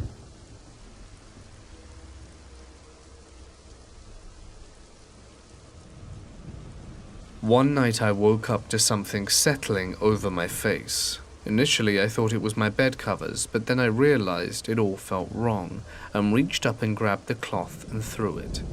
I reached over to turn on my bedside light and froze because of what I saw. All of my clothes, which previously had been folded neatly in a basket, were now stacked atop of me, neck to toe. The piece of cloth that was setting over my face was a pair of my son's shorts, so of course I froze and listened for whoever was in my home. I stayed that way for about 10 minutes hearing nothing, so I got up and started to search the house. The only person that lived with me was my 8-year-old son, and I found him fast asleep in his top bunk. I know he didn't stack those clothes, because the bunk he was in was metal and very squeaky, and he would have definitely made noise getting in or out. He's a pretty serious kid, and I've never known him to play tricks. In any case, I felt that last piece go over my face, so I know he wasn't there for that. I searched the entire house and no one was there but us. I believe it was poltergeist activity. Apparently stacking is typical of what poltergeists do. I also found a random puddle of water once in the middle of the living room when no one had been home. There was no place the water could have come from either. Very strange stuff.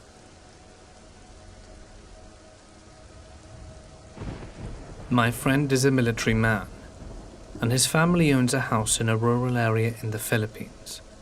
Nueva Ecija, to be exact. I believe it was some sort of family inheritance. The area around the house had been subject to treasure hunters, in search for the infamous and often disputed Yamashita's gold. They decided to put a stop to the digging by going there for themselves to address the issue and also have a vacation at the same time. Their whole family went, from his dad, who was also from the military, to his mum and his 2 sisters. When they got there, their neighbors advised them to make sure they get inside their house by 5 p.m. without offering any explanation. They found that piece of advice quite odd, but they did so anyway, in case it had something to do with the local wildlife. They stayed in their respective rooms that night, but didn't get much rest because of the strange things that they saw. My friend was getting ready for bed when he noticed that outside the window across the field near the neighbor's property, there was a big dog-like creature. He went to the window to get a better look, and he saw this beast that was besides the neighbor's Volkswagen Beetle. What took him aback was that this dog was as big as the car. Then something else caught his eye, a large head sticking out above a line of coconut trees being illuminated by the moonlight, staring right at him, possibly a Capri. He quickly closed the window and decided to stay in bed, not knowing if he was seeing things or not.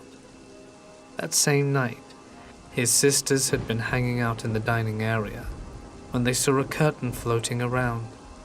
At first they thought it was just the wind blowing it around, so they ignored it.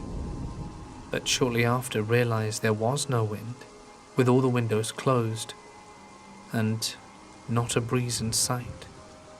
They freaked out, ran to their rooms, and hid under their sheets for the rest of the night. His parents weren't spared from the freak show at all. In their room there was an antique closet with nothing in it.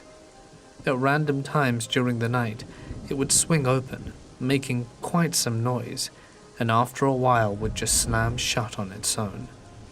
They were sleepy and tired from the day, so they just let it be, thinking it must have been the wind. The next morning they recounted their experiences and decided that for the next night they'll all stay in the living room together, figuring that they'll be safer that way. They wanted to stay since it was a long trip going to their rural house, and it felt like a waste if they didn't maximize the visit. That night as planned, they slept in the living room. My friend's slumber was interrupted by the sound of heavy breathing and hot air blowing in his face. My friend opened his eyes and his heart skipped a beat after seeing an enormous black mass with red eyes floating above and staring straight back at him. He immediately closed his eyes and tried to grab his gun, but it was just out of reach. He tried to nudge his dad awake, who was also beside him, but to no avail. He finally decided to whisper to him, "Pa, there's something on top of us." His father then replied in a very annoyed yet freaked out tone, "I know, just shut your eyes and go to sleep." They immediately left at the first sign of light. Their week-long vacation reduced to just 2 days. Also, it just so happened that their house was right next to a cemetery. My friend is a very straightforward guy, so coming from him I tend to believe this story. The only things he wonders about is not being able to attempt a shot at the floating black thing, but he says he didn't want to repeat that again. I just asked him to refresh his memory about the story, and his hairs were at their end. Goosebumps everywhere.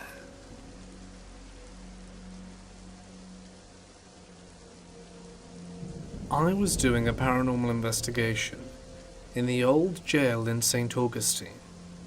This place is known to be the most haunted place in the entire city, as back in the day, the only people who got jailed there were rapists and murderers. A lot of them even had to build their own gallows and get hung from it. There was a total of 9 hangings there. So during this investigation we were given all the equipment we needed. Recorder for EVPs, dowsing rods, etc. And I had a bunch of events happen to me that night. I was always one to be obsessed with the paranormal and respected it fully.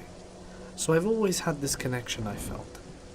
Our group was sitting at this long table in between all the cells, and we were asking the spirits questions.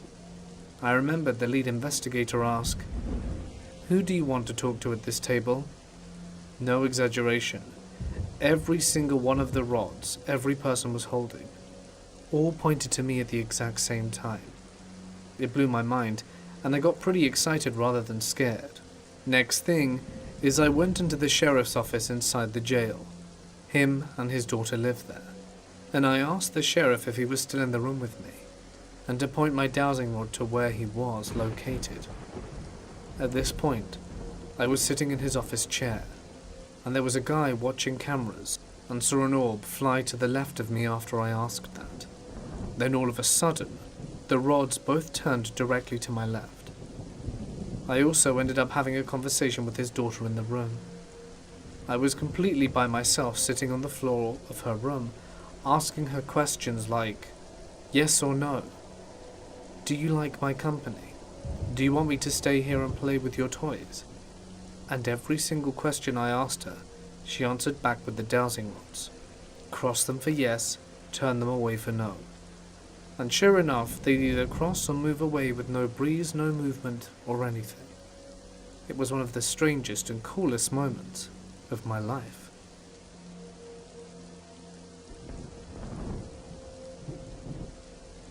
I was 11. Our house was built in the year 1900. The second floor, from left to right coming up the stairs, goes like this. Brother's bedroom, bathroom, my bedroom, my sister's. It was around 2 or 3 a.m. I don't know why I woke up. We didn't have the best doors. They weren't solid wood. They were hollow, crappy, thin wood, probably MDF. I heard a really light knock on my door. 2 of them. I thought perhaps someone was going to come and tell me to turn my TV off or something. 10 seconds later, 2 more knocks, a little louder. Then I heard it on my sister's room door, and then, just barely on my brother's as well, all within 10 seconds. This happened another 3 times, each getting louder, and I'm freaking the hell out at this point. It happens one more time. Sister's room to my left, brother's room across from mine, bathroom to my right, and then it pauses for about 30 seconds. I thought it over, but I'm still freaking out. Then on my door I hear boom, and my door shook. All throughout this, I heard no footsteps, no voices, nothing. I stayed awake staring at my door until sunrise. I was scared out of my mind and wanted to make sure I wasn't dreaming. To this day, I still have no idea what exactly happened.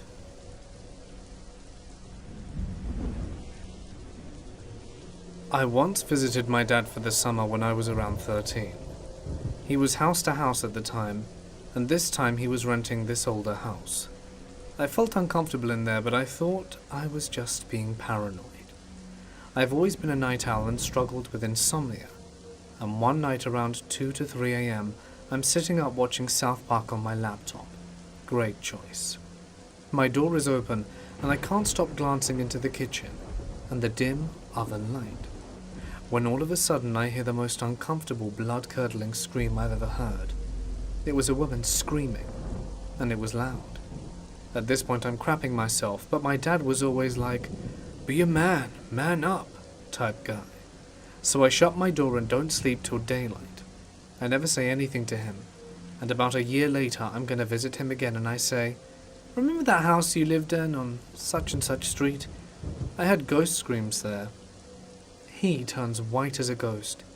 He says every day he would shower, pee, then go to work. Being a single man, the toilet seats were never put down.